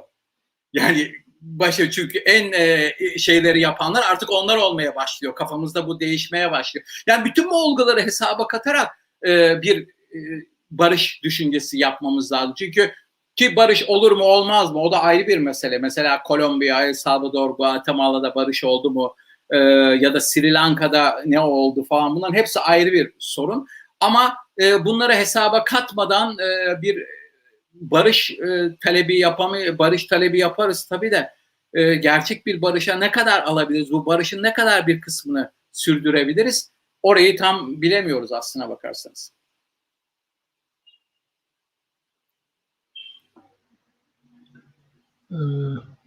Nurullah abi sesiniz kesik. Nurullah abi mikrofonunuz kapalı. Evet, başka sesler gelmesin diye kapatmışsın. Metin Hocam teşekkür ederiz. Burada da bir barış süreci yaşandı. İşte adı barış süreci olan, tırnak içerisinde söylüyor. Ve çok kapalı kapılar ardında sizin de bahsettiğiniz gibi Kürtlerin bile bilmediği, ne talep edildiğini, ne istendiğini bilmediği bir barış süreci yaşandı. Şimdi barış sürecine oturduğumuz siyasi partiler de Kürt sorunuyla ilgili veya Kürtlerin özgürlükleriyle ilgili, Kürtlerin kolektif haklarının anayasal güvenceye kavuşturulmasıyla ilgili kendi siyasi programlar, parti programlarında ve gerekse de topluma karşı yaptığı açık konuşmalarda, mitinglerde bunu açıklamıyorlar. Yani CHP'si, AKP'si, İYİ Partisi, Gelecek Partisi falan. Bunların hiçbirisi bu meseleden ne anlıyorlar? Bu mesele nasıl çözülecek? Hangi şeyler çözülecek? Bunu kendi kitlesiyle de paylaşmıyor açık ve net şekilde. Şimdi bu kadar gizli kapaklı siyasi partilerle çıkıp da diyelim ki bir CHP veya bugün iki tane önemli parti var, işte biri CHP, biri AKP. Bu ikisi de kendi mitinglerinde, kendi açık alan konuşmalarında bu sorundan ne anladıklarını, nasıl çözeceklerini anlatmadan ve o kitlelerine bunu anlatarak ellerini güçlendirmeden iktidara gelirlerse bu meseleyi çözebilirler mi bunlar hocam? Şimdi tabii ki o partileri yönlendirmek de ayrı şeydi ama siz bunun için ben şimdi yanlış anlaşılıyorum galiba. Bazı sorulara da bakıyorum da yani bunu söylediğimde ulusal bir hareketin olmadığını falan söyler miyim diye söyleyeyim. Yani 20 yıldır yazıyorum o tarafta. Aynı matematikten konuştuğumuz kanaatinde olduğum için bazı şeylere tekrar geri dönmüyorum. Böyle bir şey yok ama dünyaya da siz bunu anlatacaksınız. Dünyaya bunu tanımlayacaksanız. Yani mesela ya Zapatista hareketi niye herkes biliyor, dünyada anlatıyorlar? Mesela çok daha ufak bir hareket ona bakarsanız. Türk siyasi hareketiyle karşılaştırırsınız. Bütün özellikle coğrafyada da. Ama tamam belki dilleri İspanyolca daha iyi kullanılıyor belki diyelim. Ama sadece bu değil. Esas olarak dünyada bir ortaklaşma, bir duygu ortaklaşması gerektiriyor aslında. Yani sadece vicdanlara değil, orada ezilen bir halk var, üzerine değil mesele. Ki bana göre o da tesadüf değil. Yani demin söylediğim gibi kimlik ve ekoloji meselesi ortaya çıktığında hiç tesadüf değil. Dünyanın çeşitli yerlerinde, orada Meksika'da ya da El Salvador, Guatemala'da Mayaların yok edilecek, imha olmaya dönüştürülmesiyle burada Kürtlerin imha edilmeye, imhaya yakın bir dönüme kadar zorlanması, yani talep edilmesi ve zorlanması şey değil. Biz öbür siyasal hareketler için, bu diyelim ki CHP, diğer partilerle ilgili İstanbul seçimleri tam böyle bir şeydi. Yani İstanbul seçimleri bir siyasal hareketin önüne hayatta 2 kere gelmez. Hatta bizde 2 kere geldi. Bu kadar önemli bir şey. Ben bunda herkese özgür bırakıyorum siz diyemezsiniz. O zamanki eleştirim de buydu zaten. Yani siz ilkeler ileri sürersiniz. Bu ilkeleriniz tabii ki kendi düşüncelerinize göre olur.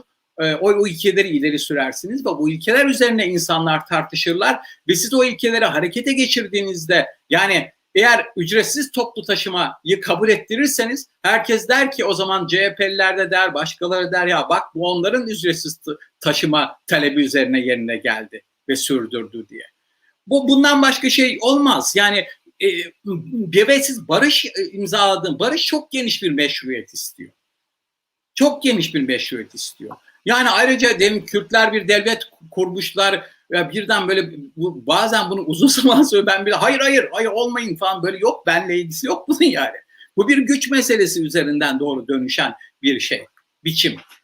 Ve bu yüzden de bunun şeyinde, bütün bu olayın sürecinde diğer partileri de ikna etmek ancak barış sürecinde sizin geniş meşruiyet alanları yaratarak ortaya çıkabiliyor, gerçekleştirebiliyor. Herkesi ikna edemiyorsunuz ama en azından belli bir çizgiye getiriyorsunuz. Ama bugünkü matematik üzerinden baktığımda Türkiye'de mesela nasıl olur? Siz CHP ile bir ittifak kuruyor ya da, yani bunlar çok şey kelime tabii. Yan yana geldiği gibi görüştüğünüzde, yan yana geldiği gibi göründüğünüzde AKP bu ittifakı bozmak için genelde başka şeyler açıklayacak, söyleyecek, ona göre davranmak zorundadır. Yani ama siz hiçbir zaman zaten onunla yan yana gelecek gibi görünmezdiğinizde bu sefer zaten böyle bir ihtiyacı duymayacak. Başka yerden bir politikayı sürdürecek. Ya da tam tersi, siz AKP ile bir ittifak yapabilir düşündüğünüzde aynı şey olacak. Mesela Dolmabahçe süreciyle ilişkin arkadaş bir şey söyledi. Ondan önce devrildiğini söyledi arkadaşlar bana. Bir sürü şeyin masanın olmadığını, masanın ondan önce devrildiğini zaten aslında o süreçten önce devrildiği söyleniyor.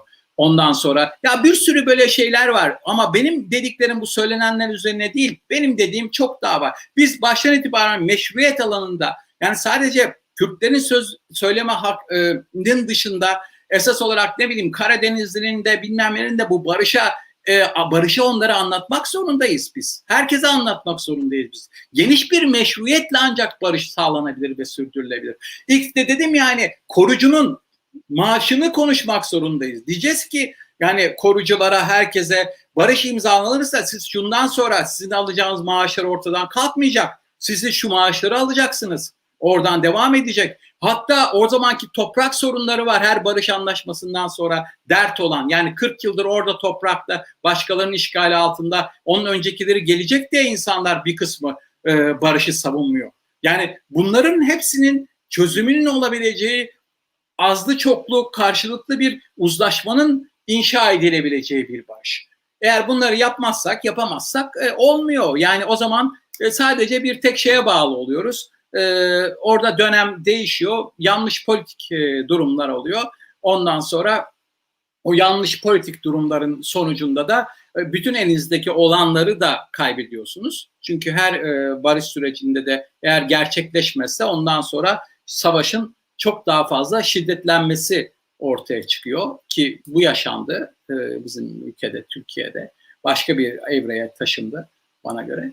Ondan sonra bu yüzden tekrar bir barışa oturmak için tekrar bir güç meselesi, elimizdeki olan güçler meselesi. Yani bu güç de bana göre sözümüz çok geniş bir meşruiyet gücü.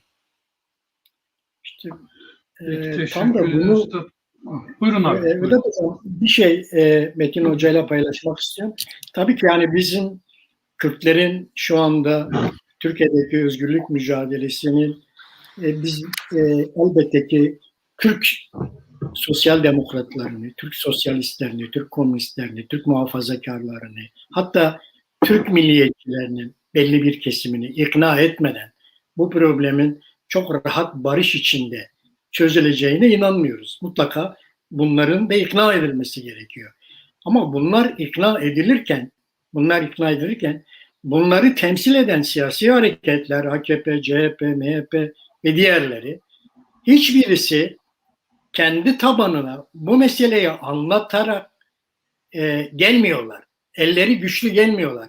Bu yüzden de iktidar olduklarında bu meseleyi gündeme getirdiklerinde güç kaybediyorlar.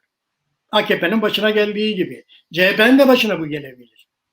Bunu anlatarak gelseler, kendi tabanlarının, kendi seçmenlerinin ikna ederek geldiklerinde elleri güçlü olacak. Ama bunu yaparak gelmedikleri için bu defa ne yapıyorlar? Kapalı kapılar ardında meseleyi çözmeye çalışıyorlar. O çözüldüğü zaman da karşısına ufacık bir milliyetçi dalga çıkıyor ve süreç çöküyor. Ve ondan sonra öyle bir savrulma yaşanıyor ki, düşünün, çözüm sürecinde HDP ile ortaklık kuran AKP tam karşıtında geçti, MHP ile ittifak yaptı. Yani bu nasıl bir şey? Bu nasıl bir şey? Kendi tabanlarına bunu anlatamadıkları için bu manevraları yapabiliyorlar. Bu işi gizli kapaklı yapmak istedikleri için bu manevraları yapabiliyorlar. Eğer kendi tabanlarını Kürt meselesinin çözümünde ikna etmiş olsalardı, anlatmış olsalardı, belki bu manevraları yapmakta da güçlük çekeceklerdi diyorum. Ne dersiniz Metin Hocam? Tabii ki zaten, ama bunu onlardan benim şöyle bir şey, benim söylediğim bir şey yok. Tabii ki onlar, devletin yaptığı zaten devlet, yani o yapıyor. Ondan sonra şeyin yaptığı, sürdürdüğü biçim, öbür partilerin zaten öyle. Önemli olan bizim onları bunu yapmayacak durumları, hareketleri ortaya çıkarmak. Yani o yüzden ben bir meşruiyet çizgisi yaratmaya çalışıyorum. O meşruiyet çizgisinin nedeni o zaten. Yani şimdi mesela düşünüyorum, şimdi öylesine şey gibi yapalım, ne bileyim, hani bir kahve konuşması gibi yapalım. Kendimizin bu sözlerimizden birbirimize çok bağlamayacak düzeyde, yani yazılar öyle olmuyor da. Şimdi ben şey olsaydım, mesela böyle bir barış sürecini yürütecek etkileyici bir şey olsaydım, aktör olsaydım, mesela bütün CHP'lilere bir kadın meselesinin özgürlük ve laiklik meselesi üzerinden doğru yaklaşmaya çalışırdım. Yani esas benim o ilk anlattığıma zaten geri dönüyoruz aslına bakarsanız. Yani Orta Doğu'da bir faşizmin, erkek faşizmin egemen olduğu bir yerde bir kadın cumhuriyeti dediğinizde mesela, ondan sonra artık onların yüreğinde öyle veya böyle bir sempati yaratıyorsunuz zaten aslında. Bunun üzerinden de bunu anlatmak zorundayız. Ya da işte İyi Parti'ye geldiğimizde bunun bir ekonomik meselesi üzerinden sürdürmemiz lazım. Yani biz şunu yapmamız lazım, sadece partiler üzerinden değil. Mesela toplu taşımalar, ücretsiz toplu taşıma dediğinizde bir belediye seçiminde herkesi yakalıyorsunuz aslında. Yani o taşımaya, o ücrete, toplu taşımaya para veren herkesi yakalıyorsunuz siz orada. Allah'ın teröristi ücretsiz toplu taşıma istedi diyorsunuz. Ya da bizim iddiamız, biz o zamanlar barış sürecinde kent topraklarını evsizlere, kent reformunu savunuyorduk. Evsizlere ve kadınlara dağıtılmasını savunuyorduk. Bana göre, ben hala iddia ediyorum, eğer biz kent topraklarını evsizlere ve dünyada en evsiz olanlar kadınlardır, kadınlara dağıtsaydık, her kentten 100 kişiye, 150 kişiye, 1000 kişiye ev toprağı dağıtsaydık, hiç de bugünkü gibi olmazdık. Yani ilk defa toprağın kamulaştırılması daha önce dünyanın bir sürü tarafında yapıldı. Toprağın toplumsallaştırılması da yapıldı kısmen, ama ilk defa toprağın kadınsallaştırılması gerekecek olacaktı. O zaman diyeceklerdi ki İzmir'de, ya ben de belediyeye gideceğim, ben de ev istiyorum. Madem oradakiler o toprakları kadınlara ev veriyorlar, madem ki bu kutsal vatan için sınırlarda, dağlarda ölenler ölüyoruz da bize bir evlek gecekondu yerini mi çok görüyorsunuz? Diyerek bir meşru çizgi, ihtiyaçlar üzerinden yürüyen bir meşruiyet çizgisiyle ancak bunu ortadan kaldırabiliriz, sürdürebiliriz. Yani güzel kelimelerimiz var tabii ki. Tabii ne zaman bir işçi direnişi olursa orada insanlar var, ama bu ihtiyacın doğrudan örgütlenmesiyle bir yaşama geçirilmesi tam gerçekleşmediği zaman bir temenni üzerinden devam edebiliyor ancak. Bana göre ancak böyle ihtiyaçlar üzerinden doğru sürdürülebilirdi.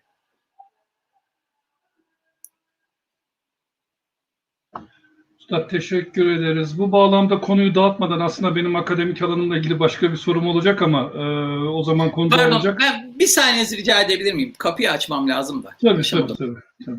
O zaman üstad yokken bir iki kelam edebilir miyim abi müsaadenizle? Yani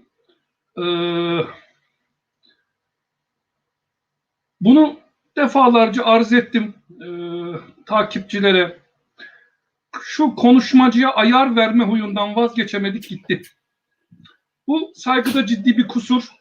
Şu an biz misafirimize, konuğumuza küçük düşürülüyor durumdayız. İsim vereceğim. Çok biliyorlarsa Berzan Kaygusuz'la Eyüp Alaca Bey gelsin konuşsunlar. Buyursunlar. Sürekli böyle üst perdeden küçük çocuk azarlar Pardon, gibi. ben duyamıyorum. Bir saniye bekleyebilirsiniz. Dolayısıyla ben şunu arz edeceğim. Her yayında defaatle arz ediyorum. Nietzsche'nin güzel bir deyimi var. Ben sizin kulaklarınıza göre ağız değilim diye. Bu azarlanma, ayar verme davranışı ancak dost kaybettirir. Dost kaybettirir. Ben bu vesileyle bu programda çarpel medya deneyimimi sonlandırmış oluyorum. Kim ne biliyorsa gelsin konuşsun. Bu vesileyle bütün çarpel medya emekçilerine, başta Nurullah ağabeyimiz olmak üzere, Mehdi Çılgın Bey olmak üzere, tüm arkadaşlara, çarpel medyanın tüm emekçilerine teşekkürlerimi arz ediyorum. Ben bu hakareti daha fazla devam edemeyeceğim. Ben duyamıyorum, özür dilerim. Öyle mi? Yani hakikaten yeter artık. Bu hürmet kusuru. Yaşta büyük dedik. Elden öperiz, ellerinden öperiz falan filan dedik de artık bu gerçekten tadını kaçırdı. Yani buraya o zaman ona göre konuk alalım. Öyle yapalım. Kim gelip konuşmak istiyorsa konuşsun. Ben bu sürekli alttan almadan sıkıldım. Yeter artık hakikaten. Bu vesileyle ben çarpel medyadaki bu programa Nurullah abiye hürmetle kusur etmekte olduğumun farkındayım. Özrümü arz ediyorum. Bilahare zaten şahsen özrümü arz ederim. Dostluk bakidir, iletişimimiz bakidir, o konuda asla kusur etmem ama çarpel medya ekranlarına bu vesileyle ben veda ediyorum. Bu tiplerle daha fazla muhatap olmak istemiyorum. Devletleri, milliyetçilikleri vesaireleri kendilerine kalsın. Gelip burada kendileri bol bol ahkam kessinler. Yani burada misafirime karşı küçük düşmek durumunda değilim. Ama buyursunlar, konuşsunlar bundan sonra. Vedat Hocam, bunları tekrar sizinle baş başa konuşuruz. Baş üstüne abi, o konuda bir kusur etmem. Yani arz ettim. O konuda bir kusur etmem. Biz burada aldığımız bütün konukların kendi düşüncelerini özgürce dile getirmeleri konusunda ortam hazırlamaya çalışıyoruz. Değişik düşünceleri çarpel medya izleyicileriyle karşılaştırmak istiyoruz, tanıştırmak istiyoruz. Değişik profiller getiriyoruz ekrana. Bunların kendi düşünceleri bunlar. Bizim ikna olduğumuz düşüncelerdir veya değildir. Onlar ayrı mesele. Ama bunlar onların kendi düşünceleridir. Kendilerini anlatıyorlar. Biz de onlara bu imkanı tanıyoruz. Hayır abi, bu kendilerini anlatma değil. Bu insanların, yorumcuların yaptığı kendisini anlatma değil. Yani bakın 42 yaşındayım. Bir üniversitede akademik personelim, öğrenci arkadaşlarım var, sıra arkadaşlarım var, meslektaşlarım var, sizin gibi dost büyük ağabeylerim var. Ben karşılarında böyle kulağından tutulup çekilen küçük çocuk gibi ayar verilmeyi kendime yediremem. Emin Merih'in bir sorusu var. YouTube'da yok diye. Evet, Facebook'ta. Ve bu bir birikim. Yani bu bugünle ilgili bir şey değil. Yanlış anlaşılmasın. Tekrar altını çiziyorum. Aylardır, belki yıllardır sürekli bunu böyle absorbe ede. Aslında zamanında arz etmeliydim bu konudaki itirazımı. Çeşitli vesilelerle çok iyi hatırlıyorum. Fuat Önen ağabeyle programımızda uzunca arz ettim. Şikayetimi bu konuda uzunca arz ettim. Ya Fuat Bey gibi bir üstada bile ayar vermeye kalkan oldu. Eyvallah, yani bu görüş özgürlüğü değil. Bakın burada onlarca kişiyi okuyoruz. Cevap vermeye çalışıyoruz. Ama mesela kadın cumhuriyetine geldik. Buyurun eleştirin. Yani biz burada, Nurullah abinin konuğu bu, benim değil. Yani bir partinin üst düzey yöneticisi olan ve bu ekranla doğrudan irtibatı olan Nurullah ağabey ve Nurullah ağabeyin takdiri. Şimdi kalkıp bu konuşmacıya böyle bir hakarette bulunduğunuzda benim burada tepki vermemin temel sebebi koskoca Nurullah ağabeyimize hakaret olması. Evet. Yani o zaman Nurullah ağabey böyle takdir etmiş, bir misafir davet etmişler. Ne diyebiliriz, neyi tartışabiliriz? Yani dolayısıyla eğer varsa bu konularda görüşleri buyursunlar. Burası bana açıkken bir Kürt değilken, etnokültürel olarak ulusal kimlik bakımından bir Kürt değilken, Çarpel Medya bana açıkken, benim konuşabilmeme açıkken size haydi açıktır tabiatı gereği. Buyurun anlatın. Bakalım ben size aynı davranışları sergiliyor muyum, sergilemiyor muyum? Yani demokratik tartışma kültürü başka bir şey. Ama küçük çocuk hazarlar gibi hakaretlerle vesairelerle, şimdi bakın biz bu üstadla Metin Yeğen'le aynı mecranın yazarlarıyız. Yani yarın öbür gün oraya yazı yazdığımda benim onun nezdinde bir görüntüm olacak. Diyecek ki ben bunların yayınına katıldım, bana demediklerini bırakmadılar. Yapmayın Allah aşkına ya. Yani insanlar bu kadar harcamıyor. Kürdistan'a gelin, Kürdistan'a gelin. 30 yılını Latin Amerika'da geçirmiş bu üstad. 30 yılını. Yani 30 yıl boyunca orayı gözlemlemiş, çatışma çözümlerini gözlemlemiş. Bir fikir beyan ediyor orayla ilgili gözlemleri. Efendim orada ne var? Kürdistan'a gelin. Adamın 30 yıllık tecrübesi orası ama. Yani o sizin tecrübeniz. Siz buyurun anlatın. Herkese susun. Yani böyle olmaz ki. Ben de 5 yılımı Edirne'de geçirdim. Yani beni Edirne hakkında susturacak mısınız ben Çölemek'te 5 yıl geçirdim diye? Yapmayın Allah aşkına ya. Bu kadar basit mi? İnsanların 30 yıllık emeğini böyle oturup oradan Facebook'tan yorum yazarken harcamak. Buyursunlar konuşsunlar bundan sonra. Yok Eyüp Bey siz hakaret ettiniz. Siz genellikle hakaret ediyorsunuz. Siz umumiyetle hakaret ediyorsunuz. Yaşınıza istinaden ben hürmetle kusur etmemeye çalıştım aylardır. Ama artık bardağı taşırdınız.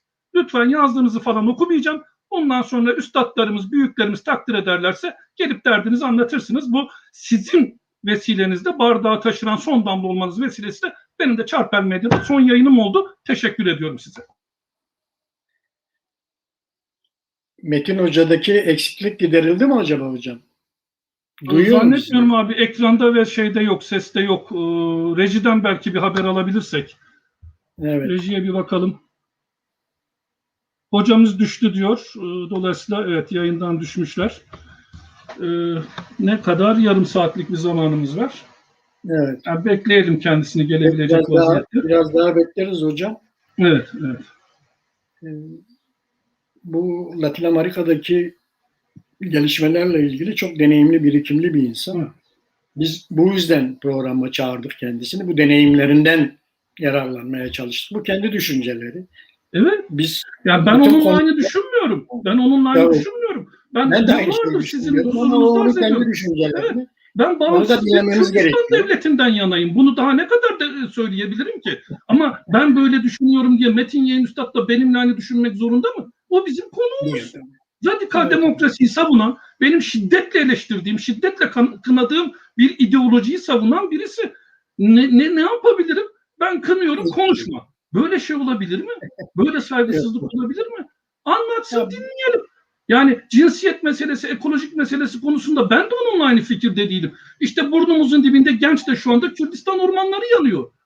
Evet. Yani bunun sadece ekolojik bir mesele olmadığının bilincindeyim. Neden Genc'in ormanlarının yandığının tabii ki bilincindeyim. Ama efendim sen ne diyorsun, ekoloji diyorsun diyemezsin. Böyle şey olur mu Allah aşkına ya?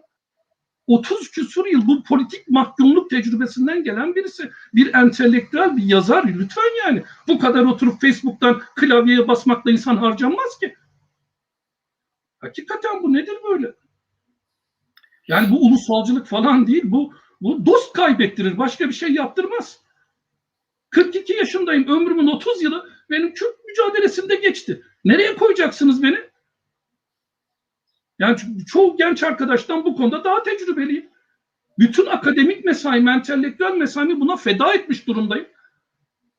Nereye koyacak bu arkadaşlar beni? Dost kaybettiler. Başka bir şey yapmadılar yani. Tebrik ediyorum. Kendi kendilerine devam etsinler. Daha önce de hatırlayacaksınız sizin aracınıza böyle şeyler geliyordu. Barzani sana kaç para veriyorsa 2 katını verelim de falan diye yazılar geliyordu. Efendim niye Çarpel'e çıkarıyorsunuz? Kürtçe konuşmuyor, Türkçe konuşuyor diye mesajlar geliyordu. Tamam, peki, güzel. Kürdistan Kürtlerindir diyorsanız Tamam, sizin olsun, hayrını görün, buyurun. Vedat Hocam, bizim kızmaya, sinirlenmeye, küsmeye hakkımız yok. Biz bir şeyi anlaşılır kılmaya çalışıyoruz. Abi yanlış anlaşılmasın. Şahsımla ilgili değil. Bizim görevimiz bu.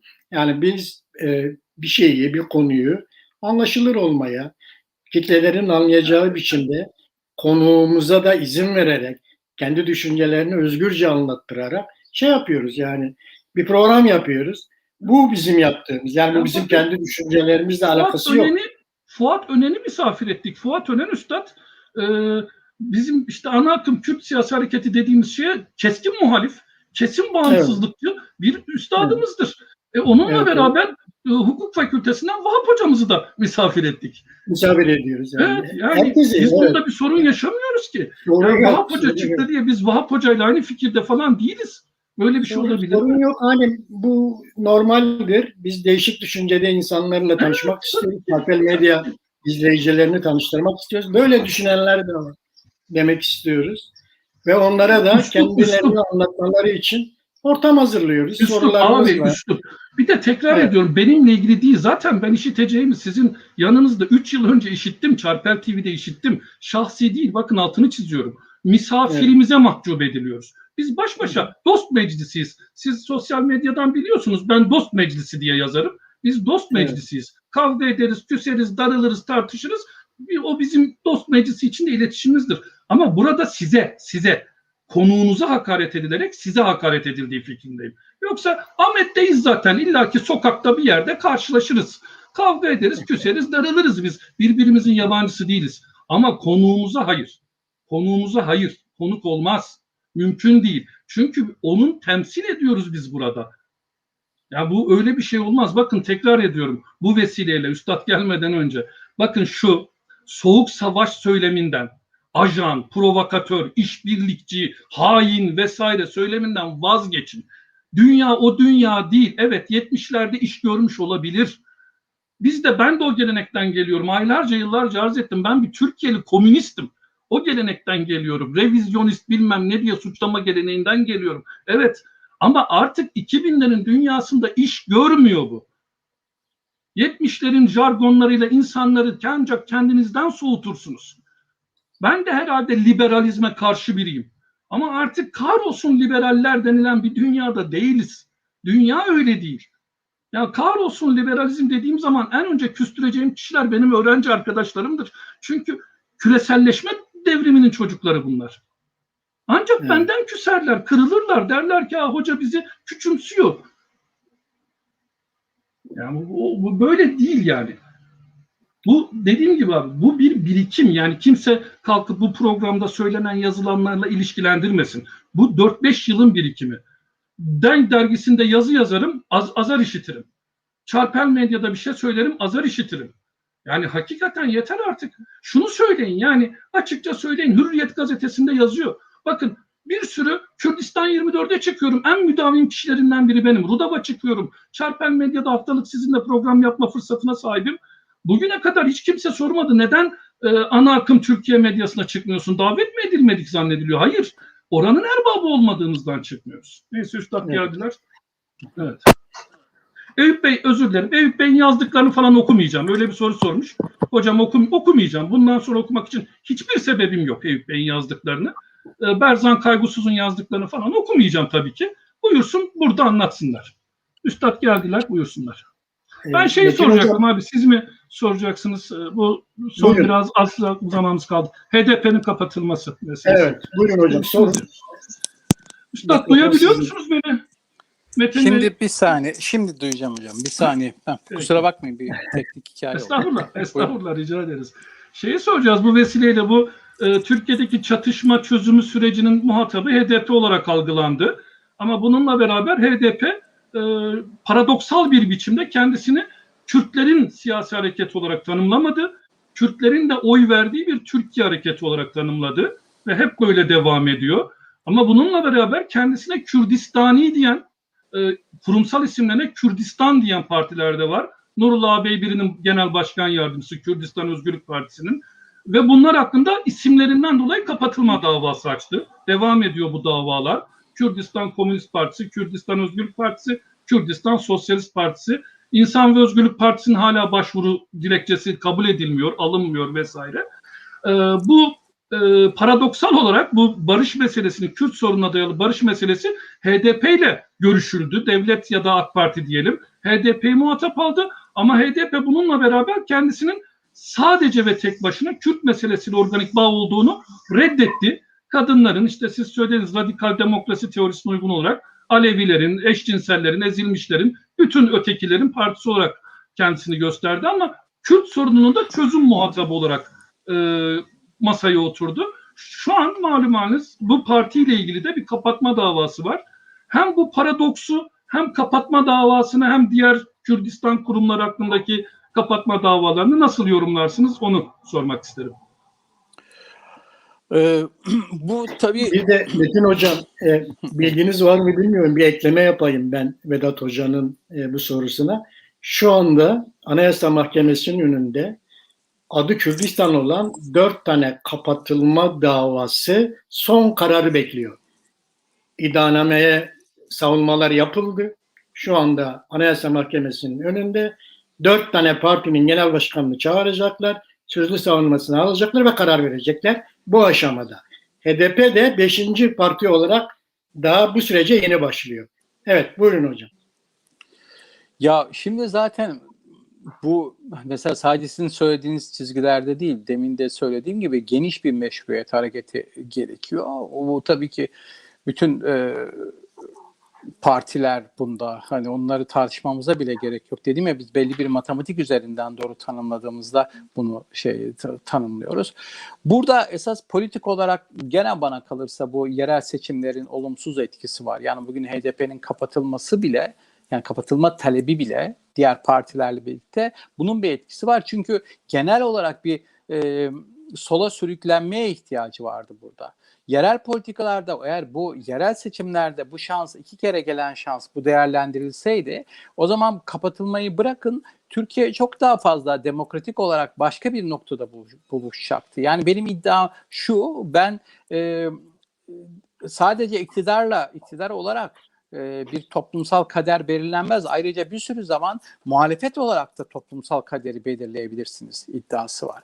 Ve bu yüzden de siz bunu doğru düz sürdürdüğünüzde, özellikle bana göre AKP iktidarının çok büyük bir yanlışıdır başkanlık sistemi. Yani böylece mutlaka ittifaklara ihtiyacı oldu. Şu anda da ittifak yapıyor zaten. Tek başına iktidar falan değil. Yani MHP'li, hatta %1'lik partilerle, tek başına Süleyman Soylu'yla mesela diyeyim, hani tek başına diyeyim, simgelediği şeylerle bir sürü ittifakı var kendisinde sürdürdüğü.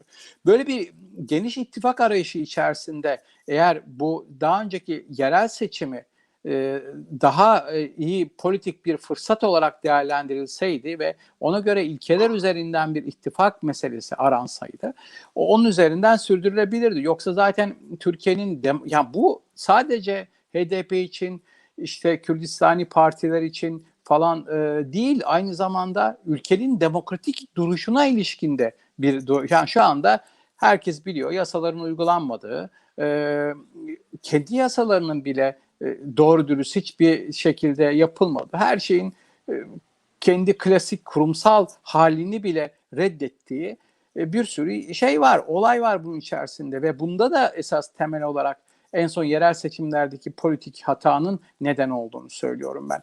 Ama tabii bütün bunları söylediğimde de büyük saldırılar, gözaltılar falan, bunların hiçbirini yani doğrudan yaşıyorum da, bırakın şey yapmayı, göz ardı etmeyi, doğrudan yaşadığımız, hepimizin yaşadığı mesele. Ama tekrar bir noktadan başladığımızda, biz meşru bir çizgi yakalayamadığımızda, ondan sonra bu meşru çizgiyi yaygın bir toplumsal kabulle sürdüremediğimizde, devam ettiremediğimizde ne yazık ki barışın falan olacağı yok ve tam tersine barışın dışındaki güçler, ne zaman ki iki büyük güç birbirine yakınlaşmaya başladığında, barışın dışındakiler hemen bir provokasyon eylemi gerçekleştiriyorlar. Son yaşadığımız da böyle bir şeydi. Zaten yakınlaşma olmasa bile başka türlü meselelerini örtmek için bir provokatif eylemle her şeyin üstü örtülüyor ve her şey başka türlü tekrar bir savaşa tekrar büyük çatışmalara dönüşüyor ve bu büyük çatışmalar ve savaşın içerisinde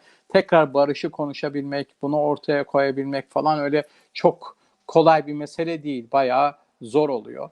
O yüzden de daha önceki süreçte artık yeni bir zamanda yeniden ihtiyaçlar üzerinden başka türlü bir biçim geliştirmemiz lazım ki ancak barış süreci buna ilişkin tekrar ortaya çıkabilir. Yoksa biz sadece yine uluslararası aktörlerden bazı şeyler bekleyeceğiz ki bana kalırsa yani Türkiye Cumhuriyeti Devleti eğer barışı imzalasaydı, bir barış anlaşması yapsaydı bana göre çok kolaydı bunu yapabilmesi.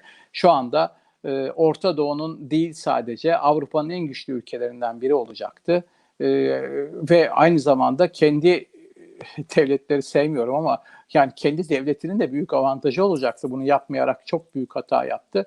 Ama burada çünkü yani mesela Kolombiya'daki barış anlaşması Kolombiya devletine nasıl nefes aldırdıysa buradaki barış anlaşmasına ondan çok daha fazla hem bölge halklarına hem de Türkiye Cumhuriyeti'ne ülke olarak da çok büyük avantajlar sağlayacaktı. Bunu da gerçekleştirmediler. Çünkü o kadar da kolay değil uluslararası durumun da zorlaması. Şimdi biz ancak meşru bir çizgi sürdüremediğimizde geriye kalan sadece uluslararası dengelerde aman arada bir şey olsa da biz bu dengeler arasında yararlansak ve bir barış yakalayabilsek gibi bir şey var. Başka türlü bir şeyimiz yok. Şansımız yokmuş gibi geliyor. Sizce kapatılabilir mi HDP hocam? Tabii ki kapatabilirler bence. Şimdi kendileri de bu konuda kuşkular bana göre kapatılıp kapatmama konusunda. Ama şu gelişen sürecin içerisinde HDP'yi yani bu biraz gene afaki konuşuyorum. Hani taze tahminler üzerinden yürüteyim. İşte bu Soylu'nun açıklamalarını tek başına yaptığına inanmıyorum. Onların arasında büyük bir çatışma var zaten. Bu çatışmanın taraflarından bir tanesi ve eğer bu çatışmanın içerisinde istenen Sedat Peker için diyorum açıklamalar için bu çatışmaların dışa yansıyan taraflarından bir tanesi. Bu çatışmalar içerisinde Soylu tasfiye edilirse ki belli bir tarafın pek hoşlandığı değil uzun süre. Bu tasfiye edilirse Kürtlerle gene en azından Kürt sağıyla eski AKP'nin oyuyla onları tekrar toparlayabilecek bir şeye ihtiyaç var. Ya da bunu gerçekleştiremeyeceklerini düşününce bu sefer tamamen demokrasi dışında yöntemlerin daha şiddetli bir şekilde yani sadece %35 oyla, %30 oyla, hatta %20 oyla şiddetli bir şekilde sürdürerek iktidarı bırakmamaya yönelik bir şey yapabilirler. Ama bunların hepsi benim dediğim gibi sadece bir toto oynuyorum ben aslına bakarsanız. Yani çünkü o komplo ve arkadan yürüyen şeyleri bilmiyorum ben. Ondan sonra benim bütün politik düşüncelerimde sadece bizim ne yapacağımız üzerine sürüyor aslında. Yani diğer tarafa hesaba tabii ki ne yapacağımı bari düşünmeye çalışıyoruz ama hayatımızı da sürekli onların ne yapacağı üzerine kurmamak gerekiyor. Biz meşru çizgisi üzerinden barışı anlatmak ve ihtiyaçlar üzerinden yoksulları örgütlemek üzerinden bir dönüştürme gücüne sahip olabilirsek, bunu yaygınlaştırabilirsek ancak o zaman aktör olabiliyoruz. Onun dışında sadece seyirci olmaktan öte bir şeye gitmiyor bana göre. Yani bana göre HDP'yi tam bir erken seçim arifesinde kapatabilir. Erken seçim arifesinde kapatabilerek belki bazı şeylerle kendisine tekrar gerçekliğin dışında bir iktidarı bir süre sürdürebileceği bir alan yaratabilir. Bu yüzden kapatmayı düşünüyor. Ben ama yine de çok böyle garip oldu ama tam ruh halimi yansıtıyor aslına bakarsanız. Ben büyük olasılıkla kapatmayacağı kanısındayım. Kapatabilir ama büyük olasılıkla kapatmayacak. Buyurun Vedat Hocam. Ben de Üstad'la aynı kanadayım. Yani cesaret edilebilirliğini sorguluyorum. Yani kapatılabilir tabii mutlaka. Yapmadığı şey değil, bunu biliyoruz yaşı yetenler için ama benim burada sorguladığım HDP'nin kapatılmasına cesaret edilip edilmeme meselesi. bu kadar cesur olabileceklerini açıkçası ben de çok gerçekçi bulmuyorum. Benim için kapatılması şaşırtıcı olmaz ama açıkçası sürpriz olur diyebilirim. Çünkü şöyle bir şey vardı, yani işte Türkiye marjinal solunun küçük emanet oy deniliyordu ya hani o zamanlar 2015 seçiminde. Emanet oylarıyla oraya geçici olarak geldi. %10'un altına tabiatı gereği düşecektir diye. İşte sözüm ona Türk ulusalcılığını oynadılar. İşte ben TKP'deydim o zaman. TKP'nin bölünmesinin temel sebeplerinden biri bu oldu. İşte Türkiye sosyalist solunu acaba bu ittifaktan koparabilir miyiz diye bir strateji izlendi. Koparırsak %10'un altına düşecektir diye umut edildi ama ortaya çıktı ki geçen yayınlarımızda da arz etmiştim bu fikrimi. 90'lardaki köy boşaltma, işte balığı, o Doğan Güreş'in deyimiyle balığı yakalamak için gölü kurutma stratejisinin yan etkilerini yaşıyor. Türk toplumunun 90'lı yıllarda yerinden etme politikalarıyla, köy yakma politikalarıyla sürgün edilen, göç ettirilen demeyelim, onun adı sürgündür, yerinden edilmedir. Entegre olacağı Türkiye'ye, işte o HDP'nin Türkiyeleşme diye anlattığı şeyde olacağı tahmin edildi. Ama işte Üstad'ın da belirttiği gibi Haziran seçimlerinde ortaya çıktı ki hayır, İstanbul, bırakın İstanbul'u hadi, o megapol, Ankara'da dahi artık ne diyelim, Kürt oyu demeyelim, o deyimi çok benimsemiyorum çünkü çeşitli davranış, seçmen davranış tipleri var ama Kürdi hassasiyetle oy kullanan kitleler hala belirleyici. Ankara'da, Türkiye'nin başkentinde bile böyle. Dolayısıyla orayı nereye koyacaklar? Kapatırlarsa ne yapacaklar?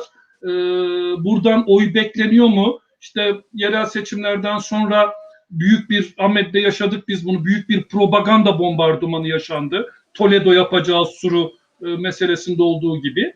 İşte peygamberler, sahabeler şehri, Selahaddin Eyyubi şehri meselesinde olduğu gibi. Ama yerel seçimlerde ortaya çıktı ki hayır, amaçlanan sonuç elde edilemedi. Aynı HDP'nin yerel seçimlerde aldığı, genel seçimlerde aldığı oy kendini tekrar etti. Dolayısıyla kısa vadede böyle bir değişiklik beklenemeyeceğine göre bu HDP'ye verilmiş o milyonlarca oyu nereye koyacaklar? Bu bir muamma.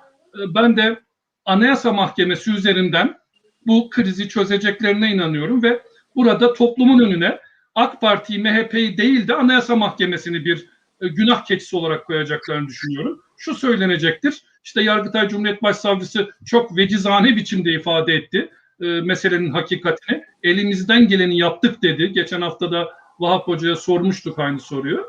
Dolayısıyla ben böyle bir beklentideyim. Siyaset kurumu diyecektir ki biz elimizden geleni yapmaya çalıştık. Kapatılmalıdır, kapatılmalıydı. Ama Anayasa Mahkemesi bunun gereğini yapmadı. Bunun kabahatlisi Anayasa Mahkemesi'dir diye bir orta yol çözüm bulacaklarına inanıyorum açıkçası. Öyle bir beklentideyim. Anladım ama hani şunu da göz ardı etmemek lazım. Bu devletin parti kapatma da şeyinde çok sabıkası var. Çok sabıkalı bir devlet. Bunu da unutmamak lazım. Ve daha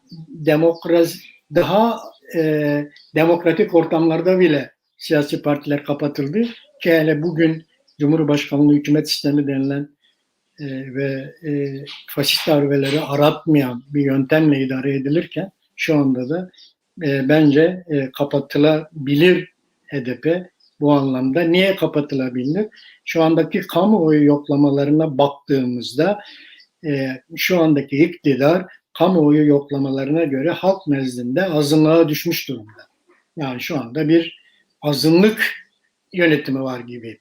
Çünkü iktidar olamıyorlar şu andaki kamuoyu yoklamalarında ortaya çıkan sonuca göre. Bu azınlığa düşmüşler ama bir taraftan da bu yolsuzluklarla ilgili bir çözülme var ülkede. Şimdi bunların ikisini bir araya getirdiğimizde iktidarı kaybettiklerinde neler olabileceklerini belki görebiliyorlar. Bu yüzden de iktidarlarını sürdürmek için çözüm yolları arıyorlar. Bunlardan bir tanesi de işte yani HDP'yi kapatmak olabilir.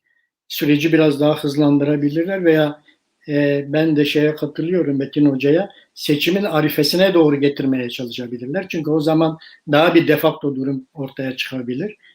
Oraya doğru kaydırabilirler. Bunu yapabilirler.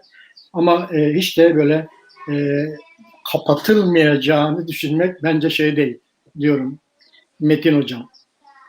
Abi Metin Üstad herhalde çıkacaklarmış. Öyle rejiden bir bildirim aldım. Doğru mudur? Evet, Sözünü de kesmeyelim. evet, Peki. evet, lütfen. Tamam.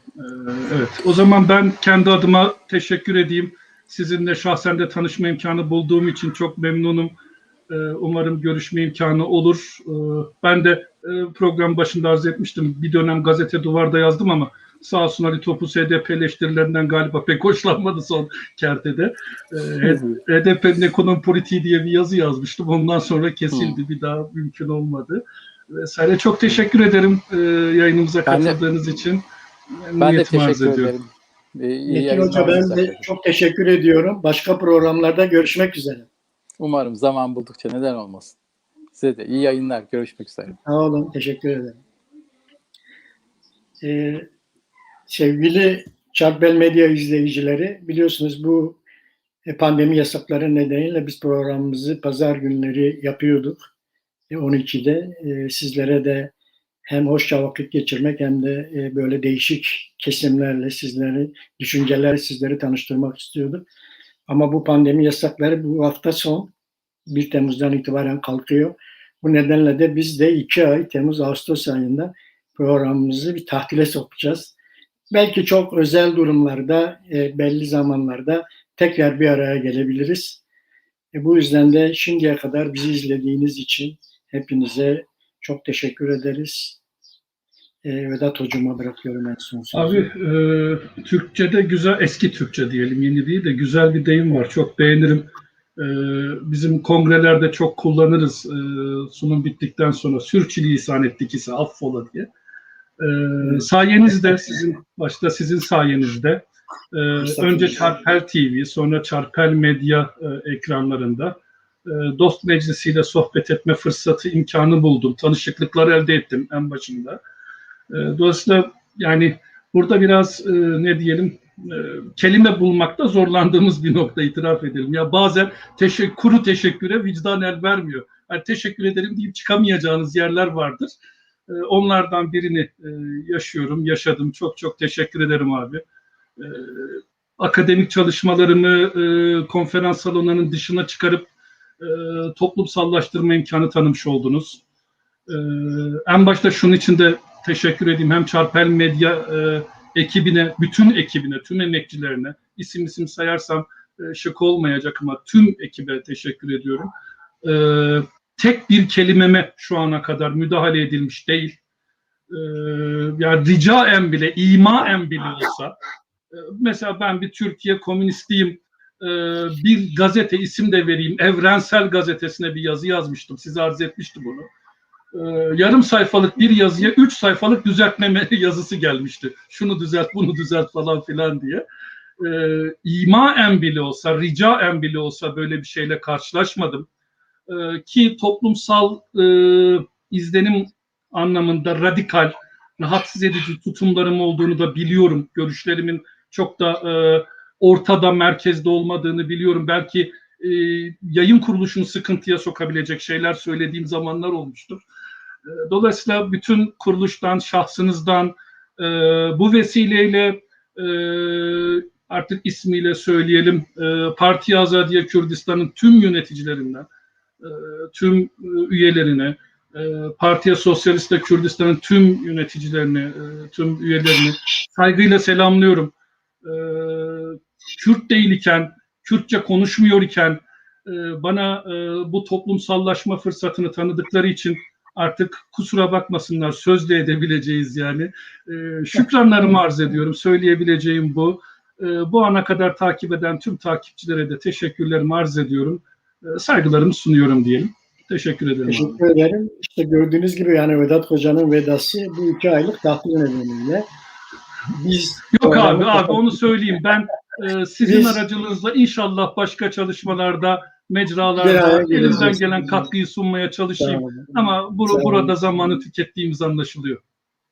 Biz programı kapatırken biliyorsunuz 29 Haziran Şeyh Said ve dava arkadaşlarının ölüm yıl dönümü, idam edilmelerinin yıl dönümü.